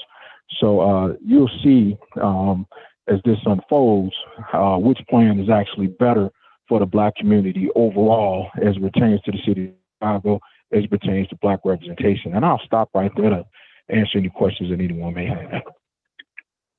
All right, thank you very much. And the gentleman who was trying to get on, we'll give you the first shot.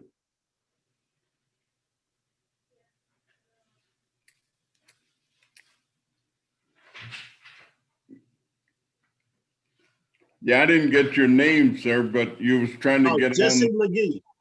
Okay, Mr. McGee, go right ahead. I appreciate you. You might remember me. I do. Is Miss Kelly still there? No, Miss Kelly had to leave, but. Okay, well, let me tell you my issue. Now, you and I both know I've been around a long time. I'm a construction guy, so skilled labor is what we do. But now, can you hear me? Yes, sir. Oh, okay then. All right. Now, Miss Kelly, I spoke to her about 2 years ago. We got a project out there at the Port of Chicago. Now, it's pretty close to 200 some jobs. We're not asking anybody for any money.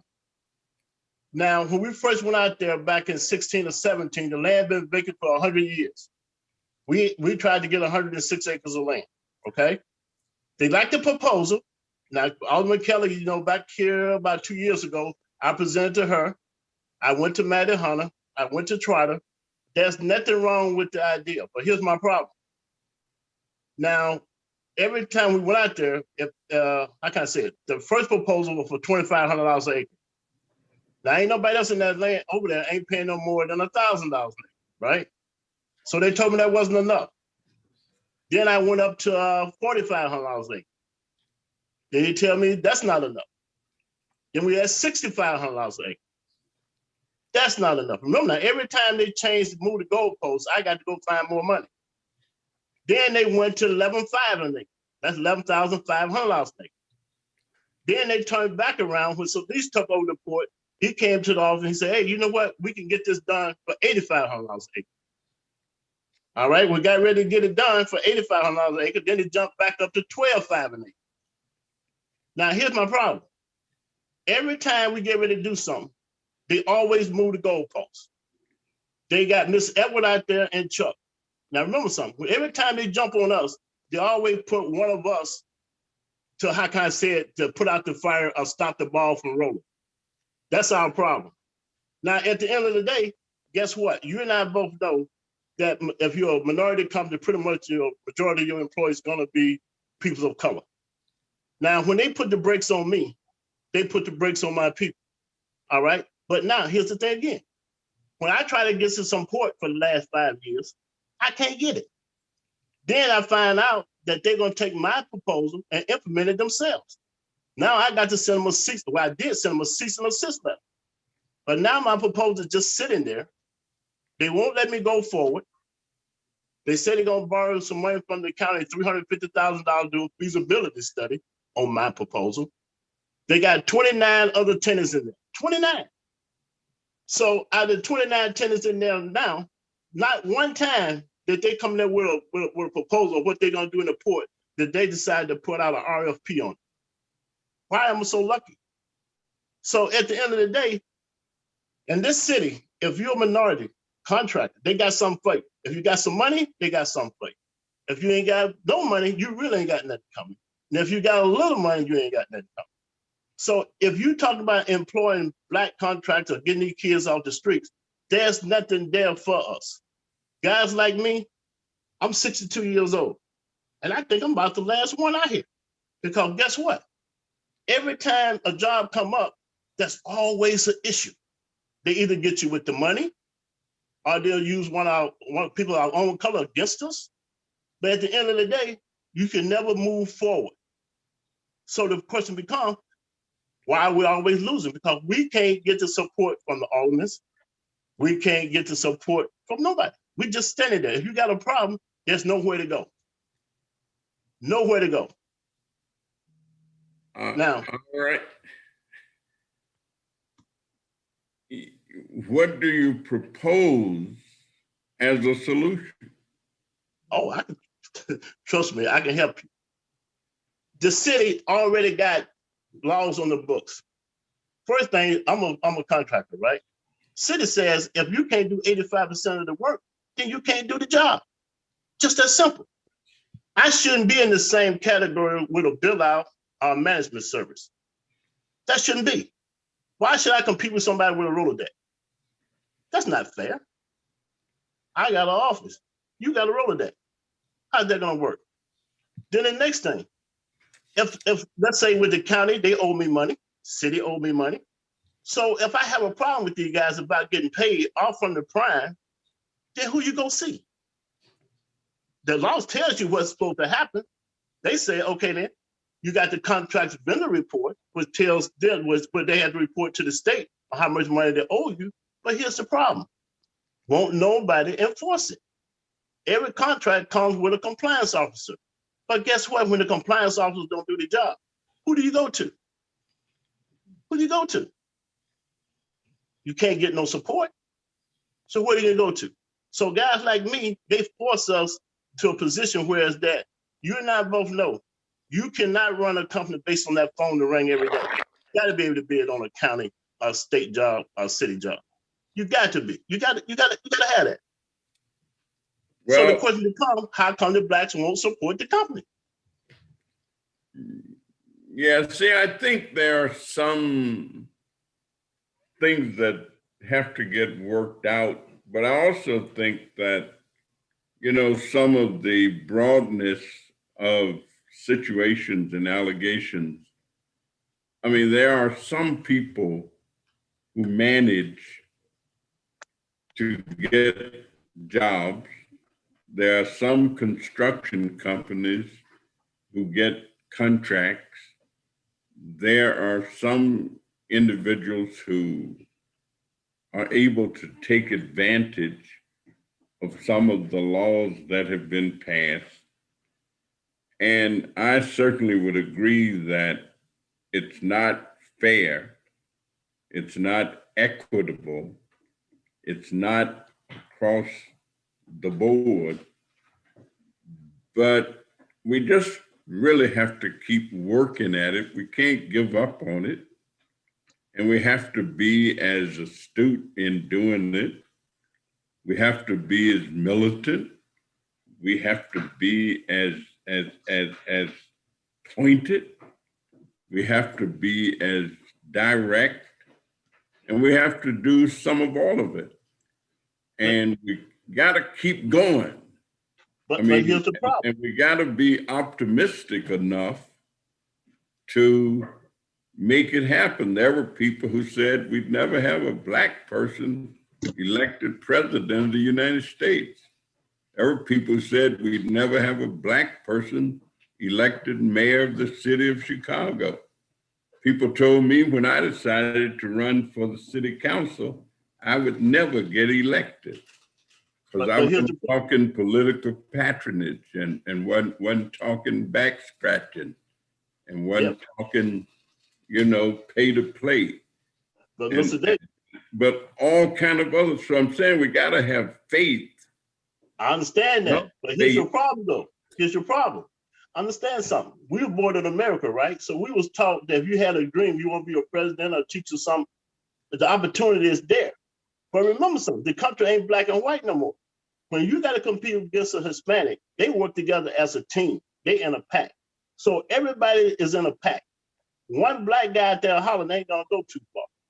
It ain't gonna happen. I know. Anything keeping Black people from uniting and working together in a pack and becoming a part of a pack. I'm saying, what would keep us from having the highest levels of unity that we can generate? And I certainly agree that that is a problem. But why don't we do it? But here's the thing again. Certain things shouldn't be on the table. What I'm saying is this: if the rules is there and it's already in place on what's supposed to happen and how a contract's supposed to be awarded and how it's supposed to be worked, why is it so hard to get it enforced? I tell you what, because we can't answer that here. But I tell you what, I'm willing to work with you, even though the Port Authority is outside of my district. It's nowhere close to my district, but we work with people on things all over the world, not just all over Chicago or all over America, but quite frankly, all over the world. So why don't you give me a call and let me try and better understand how we can try to be helpful in moving the situation that you're talking about. And if we can move that one, then we might be able to move some others too. My number is 773-533-7520. So could you do that for me? And let me see. And I will be glad to work with you. Well, one thing you know about me now, you're gonna get tested, right? All right. That's all right. So give me a call. I'll be in Chicago the whole week. Johnny Johnson here, Congressman. How are you? Okay. How are you doing? I'm doing quite well. Thank you for the work that you're doing in Washington, D.C. I called because I actually want to ask the Alderman a quick question about the casino that's coming to Chicago, hopefully. And we are investors, and I want to know if there are any investment opportunities, especially for the African-American community. Thank you. And I would like, thank you, it's fine. Alderman? Yeah, as it relates to the casino, I know that there have been proposals put on the table. Those proposals are currently being evaluated by a team in the mayor's office. We anticipate getting a short list of 3 to the council to evaluate and make a decision from there. I do know that some of the people that have put proposals on the table have had some direct investment by members of the community to participate.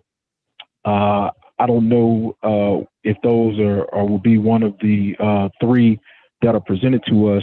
But myself and members of the Black Caucus are definitely proponents of having regular citizens afforded the opportunity to invest in the gaming situation. Where it's going to be, all of that stuff, we don't know yet, but we're definitely proponents of having ordinary citizens given the opportunity to invest. Thank you. So there is a possibility that after you have chosen the three companies, that other people can invest with those companies, alongside those Actually, companies? to my knowledge, that has been part of at least 2 proposals, maybe a third. So depending upon the ones that are afforded to council for review, that's something that would be very heavy on my thinking as to how we can get, ordinary citizens an opportunity to invest in this venture. Okay, I'll follow up with you on that. Thank you so much. Thank you. Okay. Congressman Davis, Ricky Jones has a question about the remap. Yeah, but Mr. Cook has been trying to get on. He's got a question. Mr. George Williams got a question. Dr. Nance got a question. Dr. Montgomery got a question. So we'll get all of them. Okay. Mr. Cook. Thank you. I appreciate it. First, even though I agree with a lot of what Reverend Morris said, I can't agree with us constantly putting all the responsibility of everything that ain't going right in the Black community on elected officials constantly. Being a minister myself and knowing so many pastors around the community, I think we just as culpable as letting them destroy these communities around us and not rebuild them and not holding anybody accountable with all these church congregations to help improve these communities around our very churches, and wonder why half of them half empty now. Some of them practically dead on the vine, and it shouldn't be in God's house, especially if we men of faith. And how do we have churches on every block, but the gang members and hustlers run the streets? Something wrong with that formula, and we can't put that on all you congressional leaders with 1 office in the community or 2 offices in the community or several offices across a whole district that encompass dozens of communities and wards. So we need to own up too and hold our own constituency responsible. And us as Black people need to hold ourselves responsible for not being more engaged. Now, there's a simple math formula of $10 a year. If we're given to every ward, if we got all the voters, and Lord forbid we get all the registered voters in all the Black wards to put $10 a year in the pool, we could create our own economic self-sufficiency. One, in many wards, 5 to 12,000 Black folks vote in the various wards at different points throughout the election cycles every 4 years. So we talking $50-some thousand, $90,000, $120,000 in the wards with higher voting populations for those who vote. Then if we go with registered voters, which is anywhere from 20,000 to sometimes 30,000 registered voters in these Black wards, then we talking $200,000 to $300,000 a year, just $10 a year from all these voters or registered voters. So we talking anywhere from 100,000 in the pool, just giving $10 each. Now it's ridiculous how much we spend on other vices and won't invest in the political apparatus or the economic apparatus of our communities. A lot of it is a trust issue, which has come up. That's the major reason. And we haven't been taught to work together with each other. We've been taught to work with every other group. Every other group has learned to work with one another, but we have not been taught, nor have we decided it was important enough for each one of us to work on that more often. Now, I've been in dozens of groups across the West Side and some across the city, and I've been in some pretty effective groups. And I've seen too many smaller groups get ate up now in the nonprofit industry because big nonprofits are killing small ones and trying to get funding redirected from them, just like corporations have did small businesses or usurp them. Now they're getting as vicious as the corporations were over the last 30, 40 years at eliminating smaller potential competition early on in the game. And it's sad to see that, because a lot of grassroots can't grow. Even if you want to help them out, when you got the multi-million-dollar connected folks behind the scenes pulling plugs, little small nonprofits can catch hell. Because I've known of an instance where you were trying to assist me and a multi-million-dollar organization was trying to get funds redirected. Thank God you're a man of character.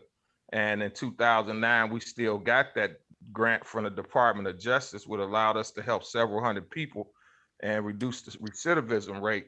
But there was a agency that was getting $30,000 a unit to renovate one of them old Pier Midwest buildings that was trying to get that money lobbied in Washington and redirected.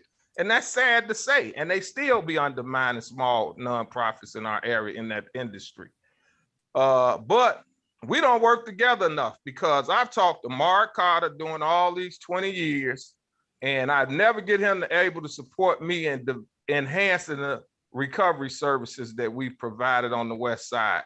Knowing all them people he know that hustle on the street, all them people he knows strung out that he can't get on a job because they strung out, but you can never get that. And then I remember in the day when we went regular to the church hot breakfast program on Saturday, which some working class Black folks wouldn't visit the breakfast until they see you down there visiting the people.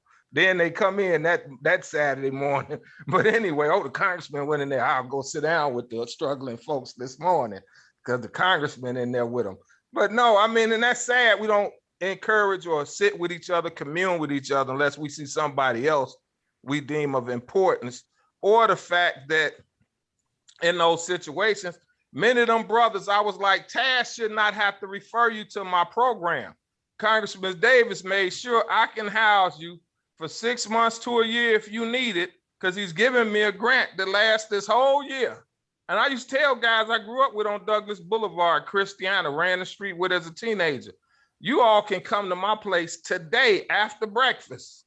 And I only got 1 or 2 in a year's period while I was spending that Department of Justice money. And it's sad, I'm telling them. And I watched too many people get misinformed about what you don't do in the community. And I used to have to tell them, I got a program. You know, somebody need a bed now.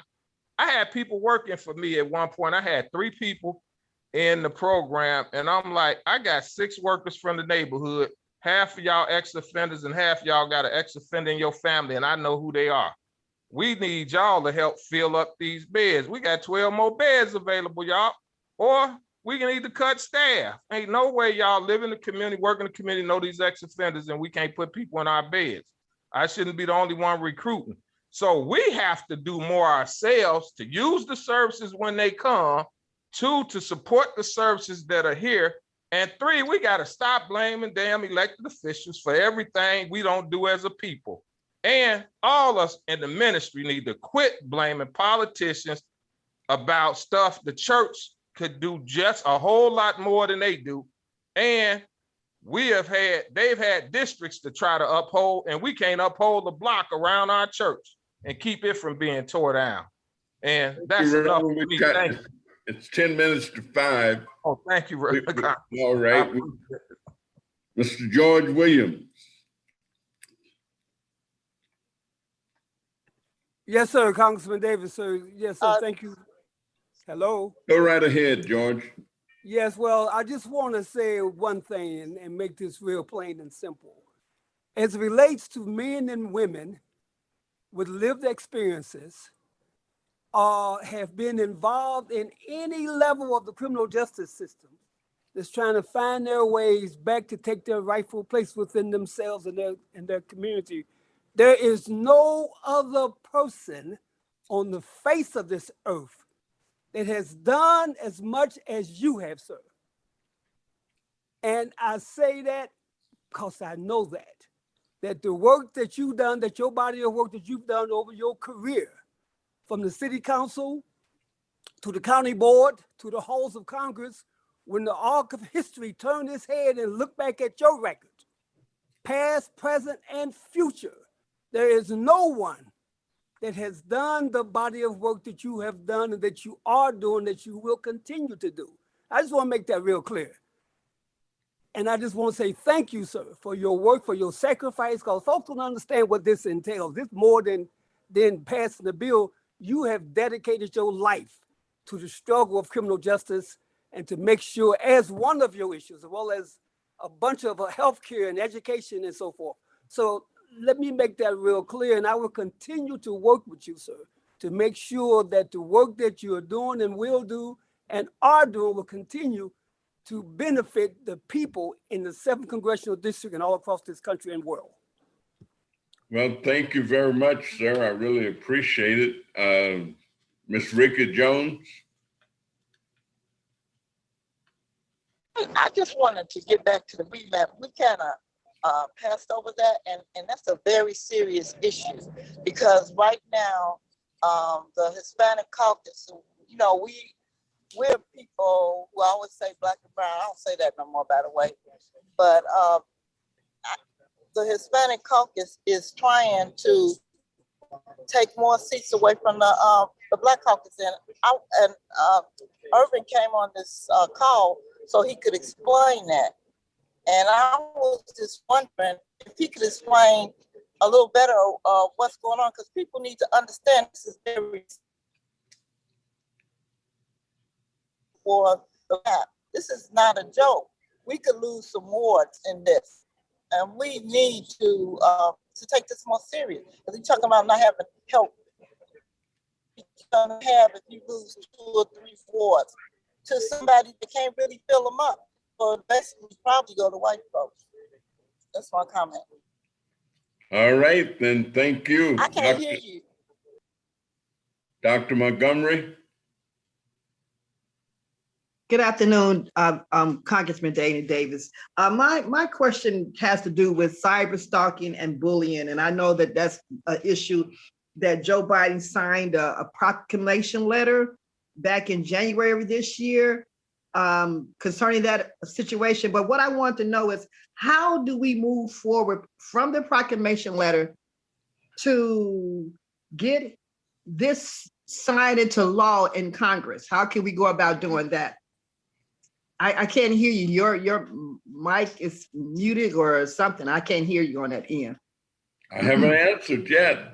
Oh, okay, great. Thank you. So I just wanted to know about that. Thank you. Well, and also one more thing. I did call your office. Nobody called me back, so I'm gonna have to take a trip over there this week. Expect to see my face in the place. Thank you. All right. Well, let me just say that bullying has been something that I've been interested in for a long time. As a public school teacher for 6 years, I was always amazed, but even when I was a child, I was opposed to bullying and had my own experience with the neighborhood bully that I hit beside the head with a lead pipe, and that ended his bullying career.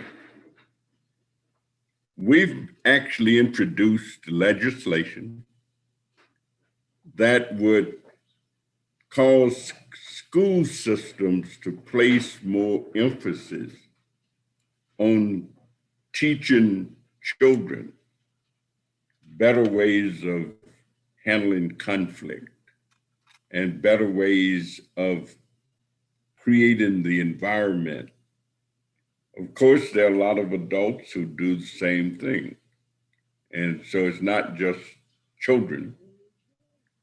And what we always found out that in terms of local school systems, that it's really local boards of education that can do a great deal of determining what their curriculums are, what they teach, and how they teach.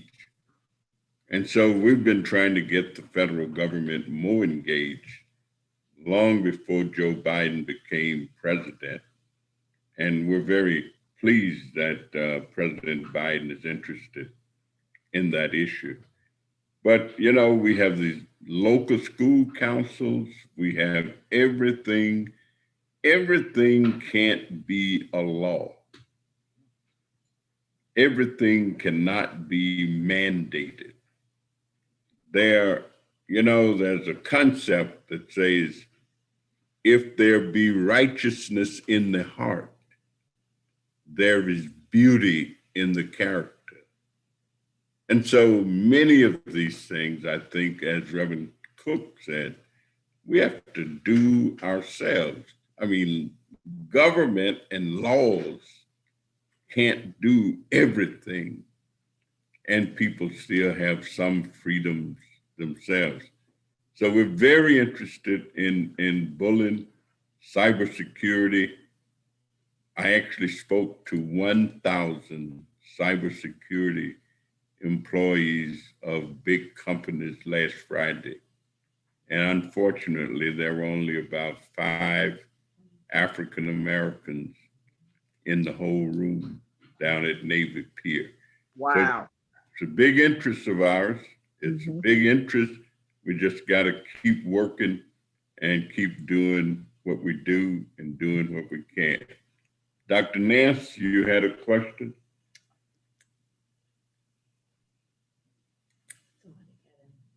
Dr. Nance?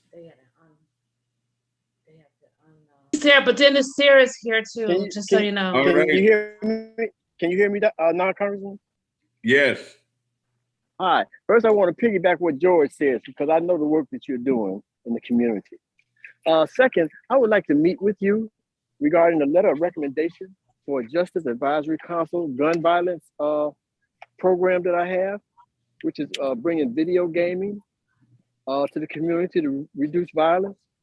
And I brought the program, I've filled out completed a ICEJA grant for that program out here and partnering with South Suburban College. And Mayor DeGraff out here, he fully supports the program. I know that you would too.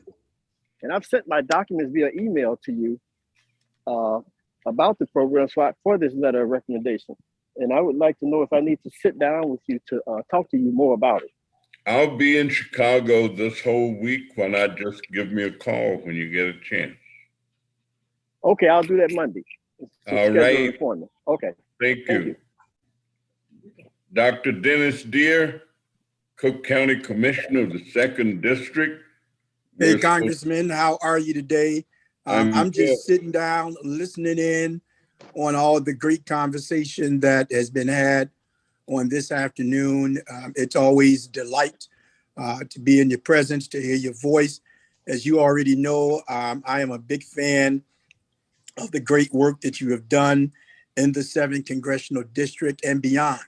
I believe that your tentacles have impacted people all across the country and even beyond the country. So I want to say thank you. A lot of what I do here at the county level is patterned after what I've learned from you. So I want to say thank you for the great work that you have done and that you continue to do. And we support you 110%. Keep on building, keep on learning, and let's take this to the next level. Just want you to know I'm very thankful for you and everybody that I've heard from on today. I got a little assignment from the other young lady, so I'm gonna wait to get her call to learn a little bit more about how we can help her. So God bless you, Congressman, and thanks for all that you do. Dennis, you know, I thought about you this morning at church because one of the individuals there had been to Dubai. All right. And he's an artist, and he was talking about how in Dubai, they don't allow entertainers to use the cuss words in records and that when you perform, right, you can't use words like B and N, right, and B, that they'll lock you up. Wow. I believe it too. And so I thought about the trip that we took to the Arab Emirates, to Dubai, where the governments there are so wealthy, so they give people bonuses at the end. They build them houses at 18 years old. Yeah. When they make 18, they give them a house and a job. How fortunate some people can be. That's right. Thank you, then. Let me ask if that's the end of our questions. If it is. Yes, Congressman, it's 5:02 p.m. There may be some other questions, but we could go to 6 if you want to. No, I've got some other things to do.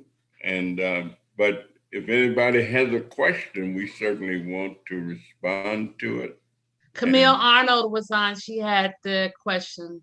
She's the only one that I know that hasn't spoken yet. Well, if anyone has a question that you'd like to ask before we end, please go right ahead. Oh, Yes. I had raised my hand. I had a question about immigration. The question is, I'm a big proponent of immigration. I think it adds a lot in terms of culture and diversity. But I am concerned that I've heard sometimes people who are not familiar with the United States make disparaging remarks about African Americans because of, a lot of what's seen in the news and a lot of, stereotypes and so forth. I don't know when new immigrants are welcomed into the country, whether or not they're taught about African-American history and what African-Americans have been through, and that we are a protected class under Title VII, because it doesn't seem like our history is being infused into what people know about America, and that leads to sometimes some very negative results. I'm thinking about the Florida case where the Black farmers were supposed to get some money because they had been historically discriminated against. And I believe the judge's ruling, I could be wrong, but I believe the judge's ruling was that, well, other types of farmers are not getting this type of remedy. And so the African-American farmers could not get it. But the whole purpose was to right historical wrongs. And I feel like sometimes that gets lost in people's understanding of American history. And so, like I said, I think everybody should be welcomed here. I think it's wonderful. I personally like it, but I do think that if there could be something mandated where African-American history can become part of what people coming into the country have to know about this country, in addition to all the great things that this country has done, to make it such a place that people want to come and live here. But African-American history is part of the nation's fabric. And so if they can learn about that, learn about our contributions, what African-Americans have contributed, how they built up this country, how, the historical wrongs that endured, maybe some of that negativity can be eliminated. And it might be for Indigenous people as well. I don't know, I can't speak for them, but I think anybody who has historically been part of the American fabric and has not been totally included, that might be something that might be helpful. Well, I think that our history should be more comprehensive than what is often taught for everybody. There are a lot of people who were born and are born in the United States of America who don't know much about African Americans in this country and how African Americans have been treated. And in spite of that, how African Americans and other minority groups have progressed. And so we need to teach a real history. And there are individuals and groups in different places across the country trying to make sure that that kind of history is not taught.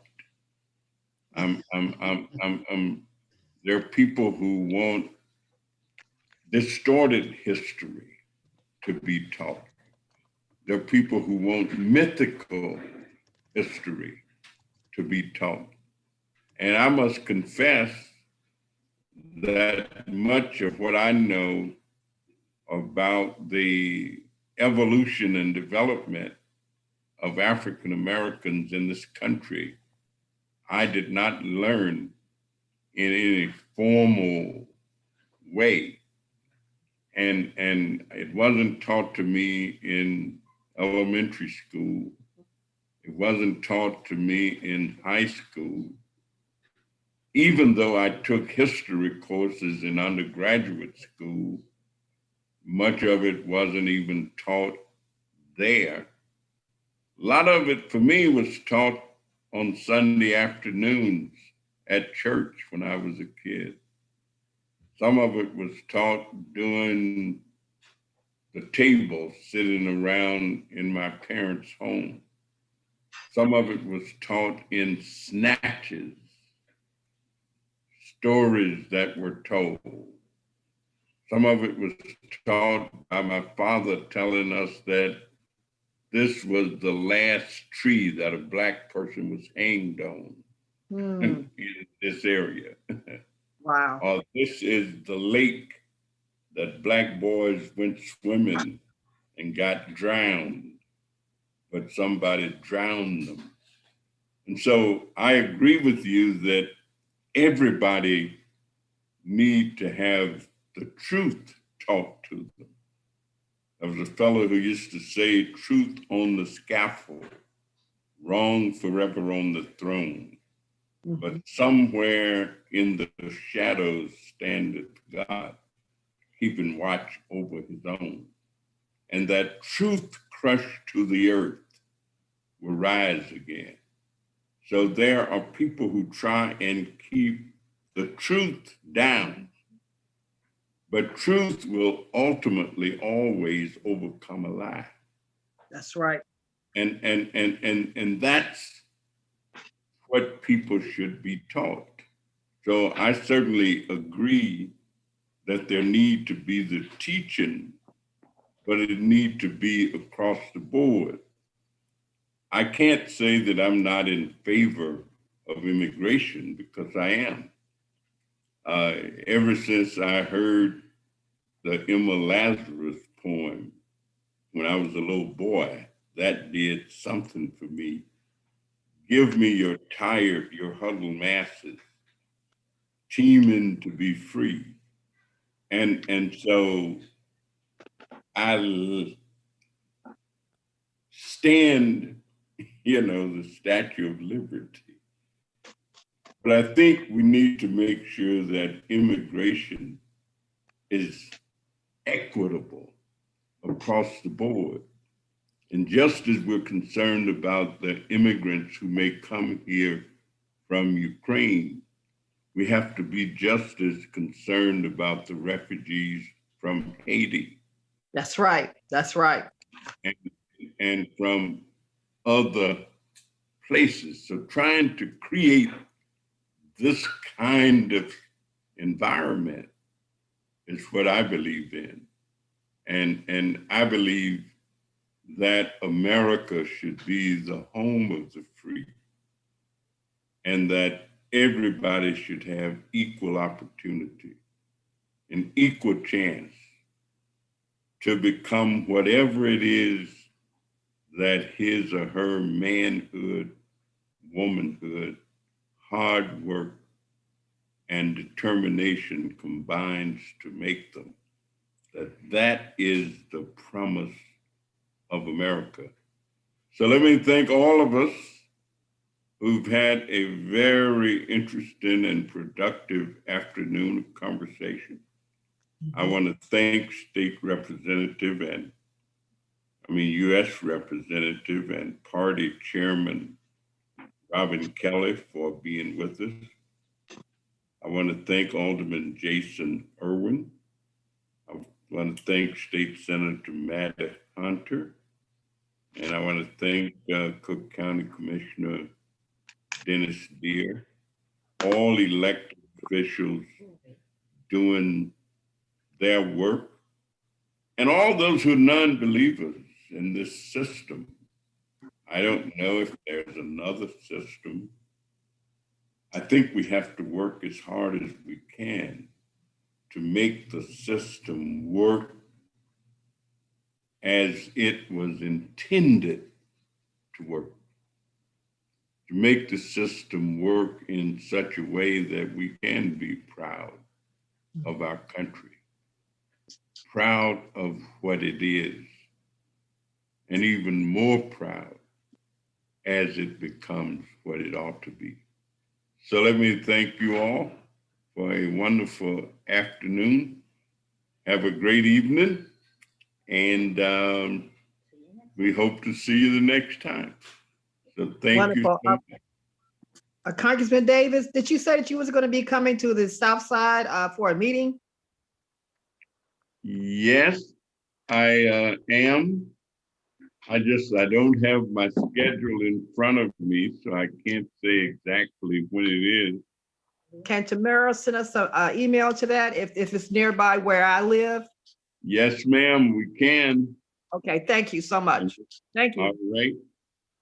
Tiama, you were about to say something? No, really, I just wanted to say great meeting to everybody. And for some of you that I know that I haven't gotten back to you this past week because I was in DC. But Fred, your letter of support, I'll get it done for you tomorrow. So because that's what we sent it to, Congressman. I'm fessing up. It was me. And I'll get your letter done Thank tomorrow. you, Tiama. Okay, you put me on. I know it was shame. It wasn't just you. It's okay. But I know. I'll take the blame.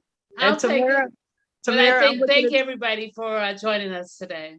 I'm looking forward to talking with you guys and meeting with you all also this week. Thank you so much. Oh, Thank no you all. worries. Hey, Yama, am I able to mention my fundraiser Saturday? Yeah, you can on this one. This is Ask the Congressman Political. And I'll send everybody the information about the governor's event with the congressman on Friday. Okay. Thank you, Tiama. Okay. I'm having a birthday Thank celebration. you, everyone. Saturday at 6 o'clock, 141 I South. see Dr. Ken Bush is on. Yeah, but you're over talking Wilbur Cook who's trying to say something. Okay. Wilbur? Yeah, I'm giving a fundraiser for the congressman as my birthday celebration. I want to contribute to the congressman campaign as a fundraiser. And it's at 141 South Troy, Saturday evening, the 26th of March from 6 to 10. So please stop by, support, encourage, and drop a donation to the congressman and eat on me and listen to some nice jazz and blues and some good soul music. Sounds good to me. Anybody having a birthday celebration and giving the proceeds to Davis for Congress. I like that. Have as many birthdays well as you can. I learned it from you, Congressman, coming to yours. I thought I'd do something similar for you. Okay, see you all. All right. Okay, thank you, everybody. Thank you. Thank you. I see Shafti Namua was on too, Congressman. Yeah, I saw Dr. Shafdeen Amor. Someone asked about when is our next meeting? Our next week meeting for women is next week, the 27th. Isn't that right? That is, and I am working on special guests for that. Women for Davis event is in honor of Women's History Month.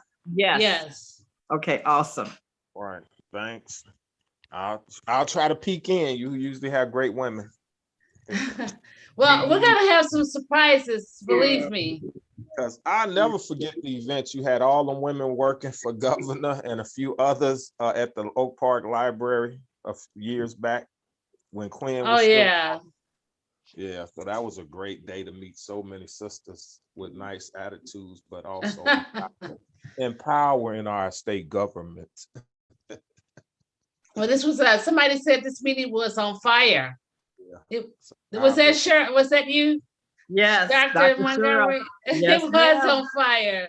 It was on fire. The Holy Ghost fire. Yes, it's always good when people have an opportunity to give their opinions. Sometimes I get a little aggravated when they take up 5 minutes because you have 60, 70 people on and everybody wants to speak. Yeah. Yes. Try to wait till toward the end. Well, Dr. Wilbur, I think I got your flyer by text, and I'll send it out to people too. Okay, thank you. I appreciate all the support, all of no worries. Most of all you all's hard work to help our community and all of the United States of America and the world. Yeah, I know. You know, the Congressional Black Caucus only consists of 13% of the entire House of Representatives. And sometimes it's unreasonable to ask and demand and expect that members are going to be able to do certain things. They work all the time, and I can testify to that in terms of the Black members of Congress. And they meet every Wednesday to try to plot out. And as Congresswoman Kelly says, Joyce Beatty meets with the president once a week. Right. But we're only 13% of the entire 13%. We're not even close to 50%, and we're only 2% of the Senate. Yeah, I was talking to family and friends this weekend, but we got to get back. And me and JJ been saying it for years, educating the community on the process, because your alderman is responsible for your ward, but he's also responsible for the city of Chicago. Our commissioner responsible for the second district or first district, whichever one I'm in at a given time, but they're also responsible for the whole of Cook County, south and north suburbs and west suburbs. And sometimes we don't realize our congressman is for the 7th congressional district, but he also has the whole United States of America to also help make decisions for. Especially as the chairman of a committee. Right. And I don't know if we always get that part, that he's ours, but he's also the whole United States of America's too. Yeah, and they work very, very hard. I mean, the congressman outworks me in DC. You know, I had to get up, muster up the courage to get on the plane. Right. Because I know it's going to be a whirlwind when I get to DC. Right. Yeah. Yeah, girl, y'all got some long halls, corridors, and sometimes I know you got to take that shuttle down underground. We do. We actually, the congressman didn't mention it on here, but we did a special order Thursday night honoring Purvis Spann, Mary D, Harold Washington, and Women's History Month. Oh, that's great. Yeah, we did all of that. So we took that. I took it with him that particular day, but normally staff aren't allowed on the House floor. So he usually goes over there 2-3 times a day, and it's a long walk there and a long walk back. Right. But it's a part of the job. Right. Yeah. Do you know that there are probably about 500,000 pieces of legislation introduced every year, and only 5 of them actually get passed into law? Whoa. I mean, that's another thing people need to understand in Congress. Can you imagine if 435 members and 100 senators all introduce legislation every year, and no, it doesn't happen like that. We're one of the lucky ones to actually get legislation passed out of all of the members. Some members never, ever get legislation passed. Never get legislation passed. And you really got to have some seniority to get to a point where people would even consider your legislation. Mm-hmm. Everything that we learned when we were in high school and elementary school about the Constitution of the United States of America is true. It's all compromise, negotiations, the House, the Senate, the president, the White. You know, whenever I'm in Congress with the member in DC, I always remember that my great-grandmother's mother was a slave. I always remember that. And I remember where I'm at now. And it took it's a long, hard road to get here. And for anything to get passed in Congress.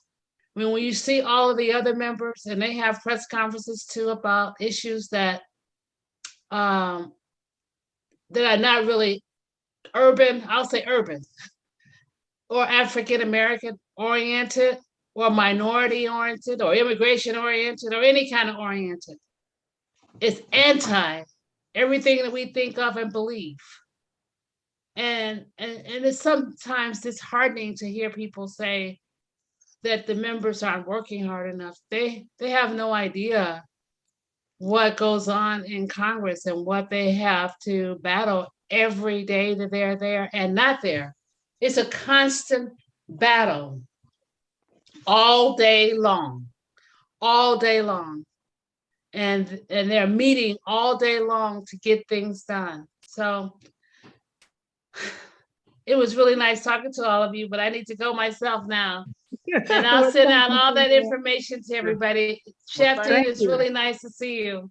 Thanks for that extra bit of sharing. It's always Yeah, we appreciate that. Oh, insight. no Heartfelt. worries. Heartfelt. Mhm. Thank you. Blessings. Bye-bye.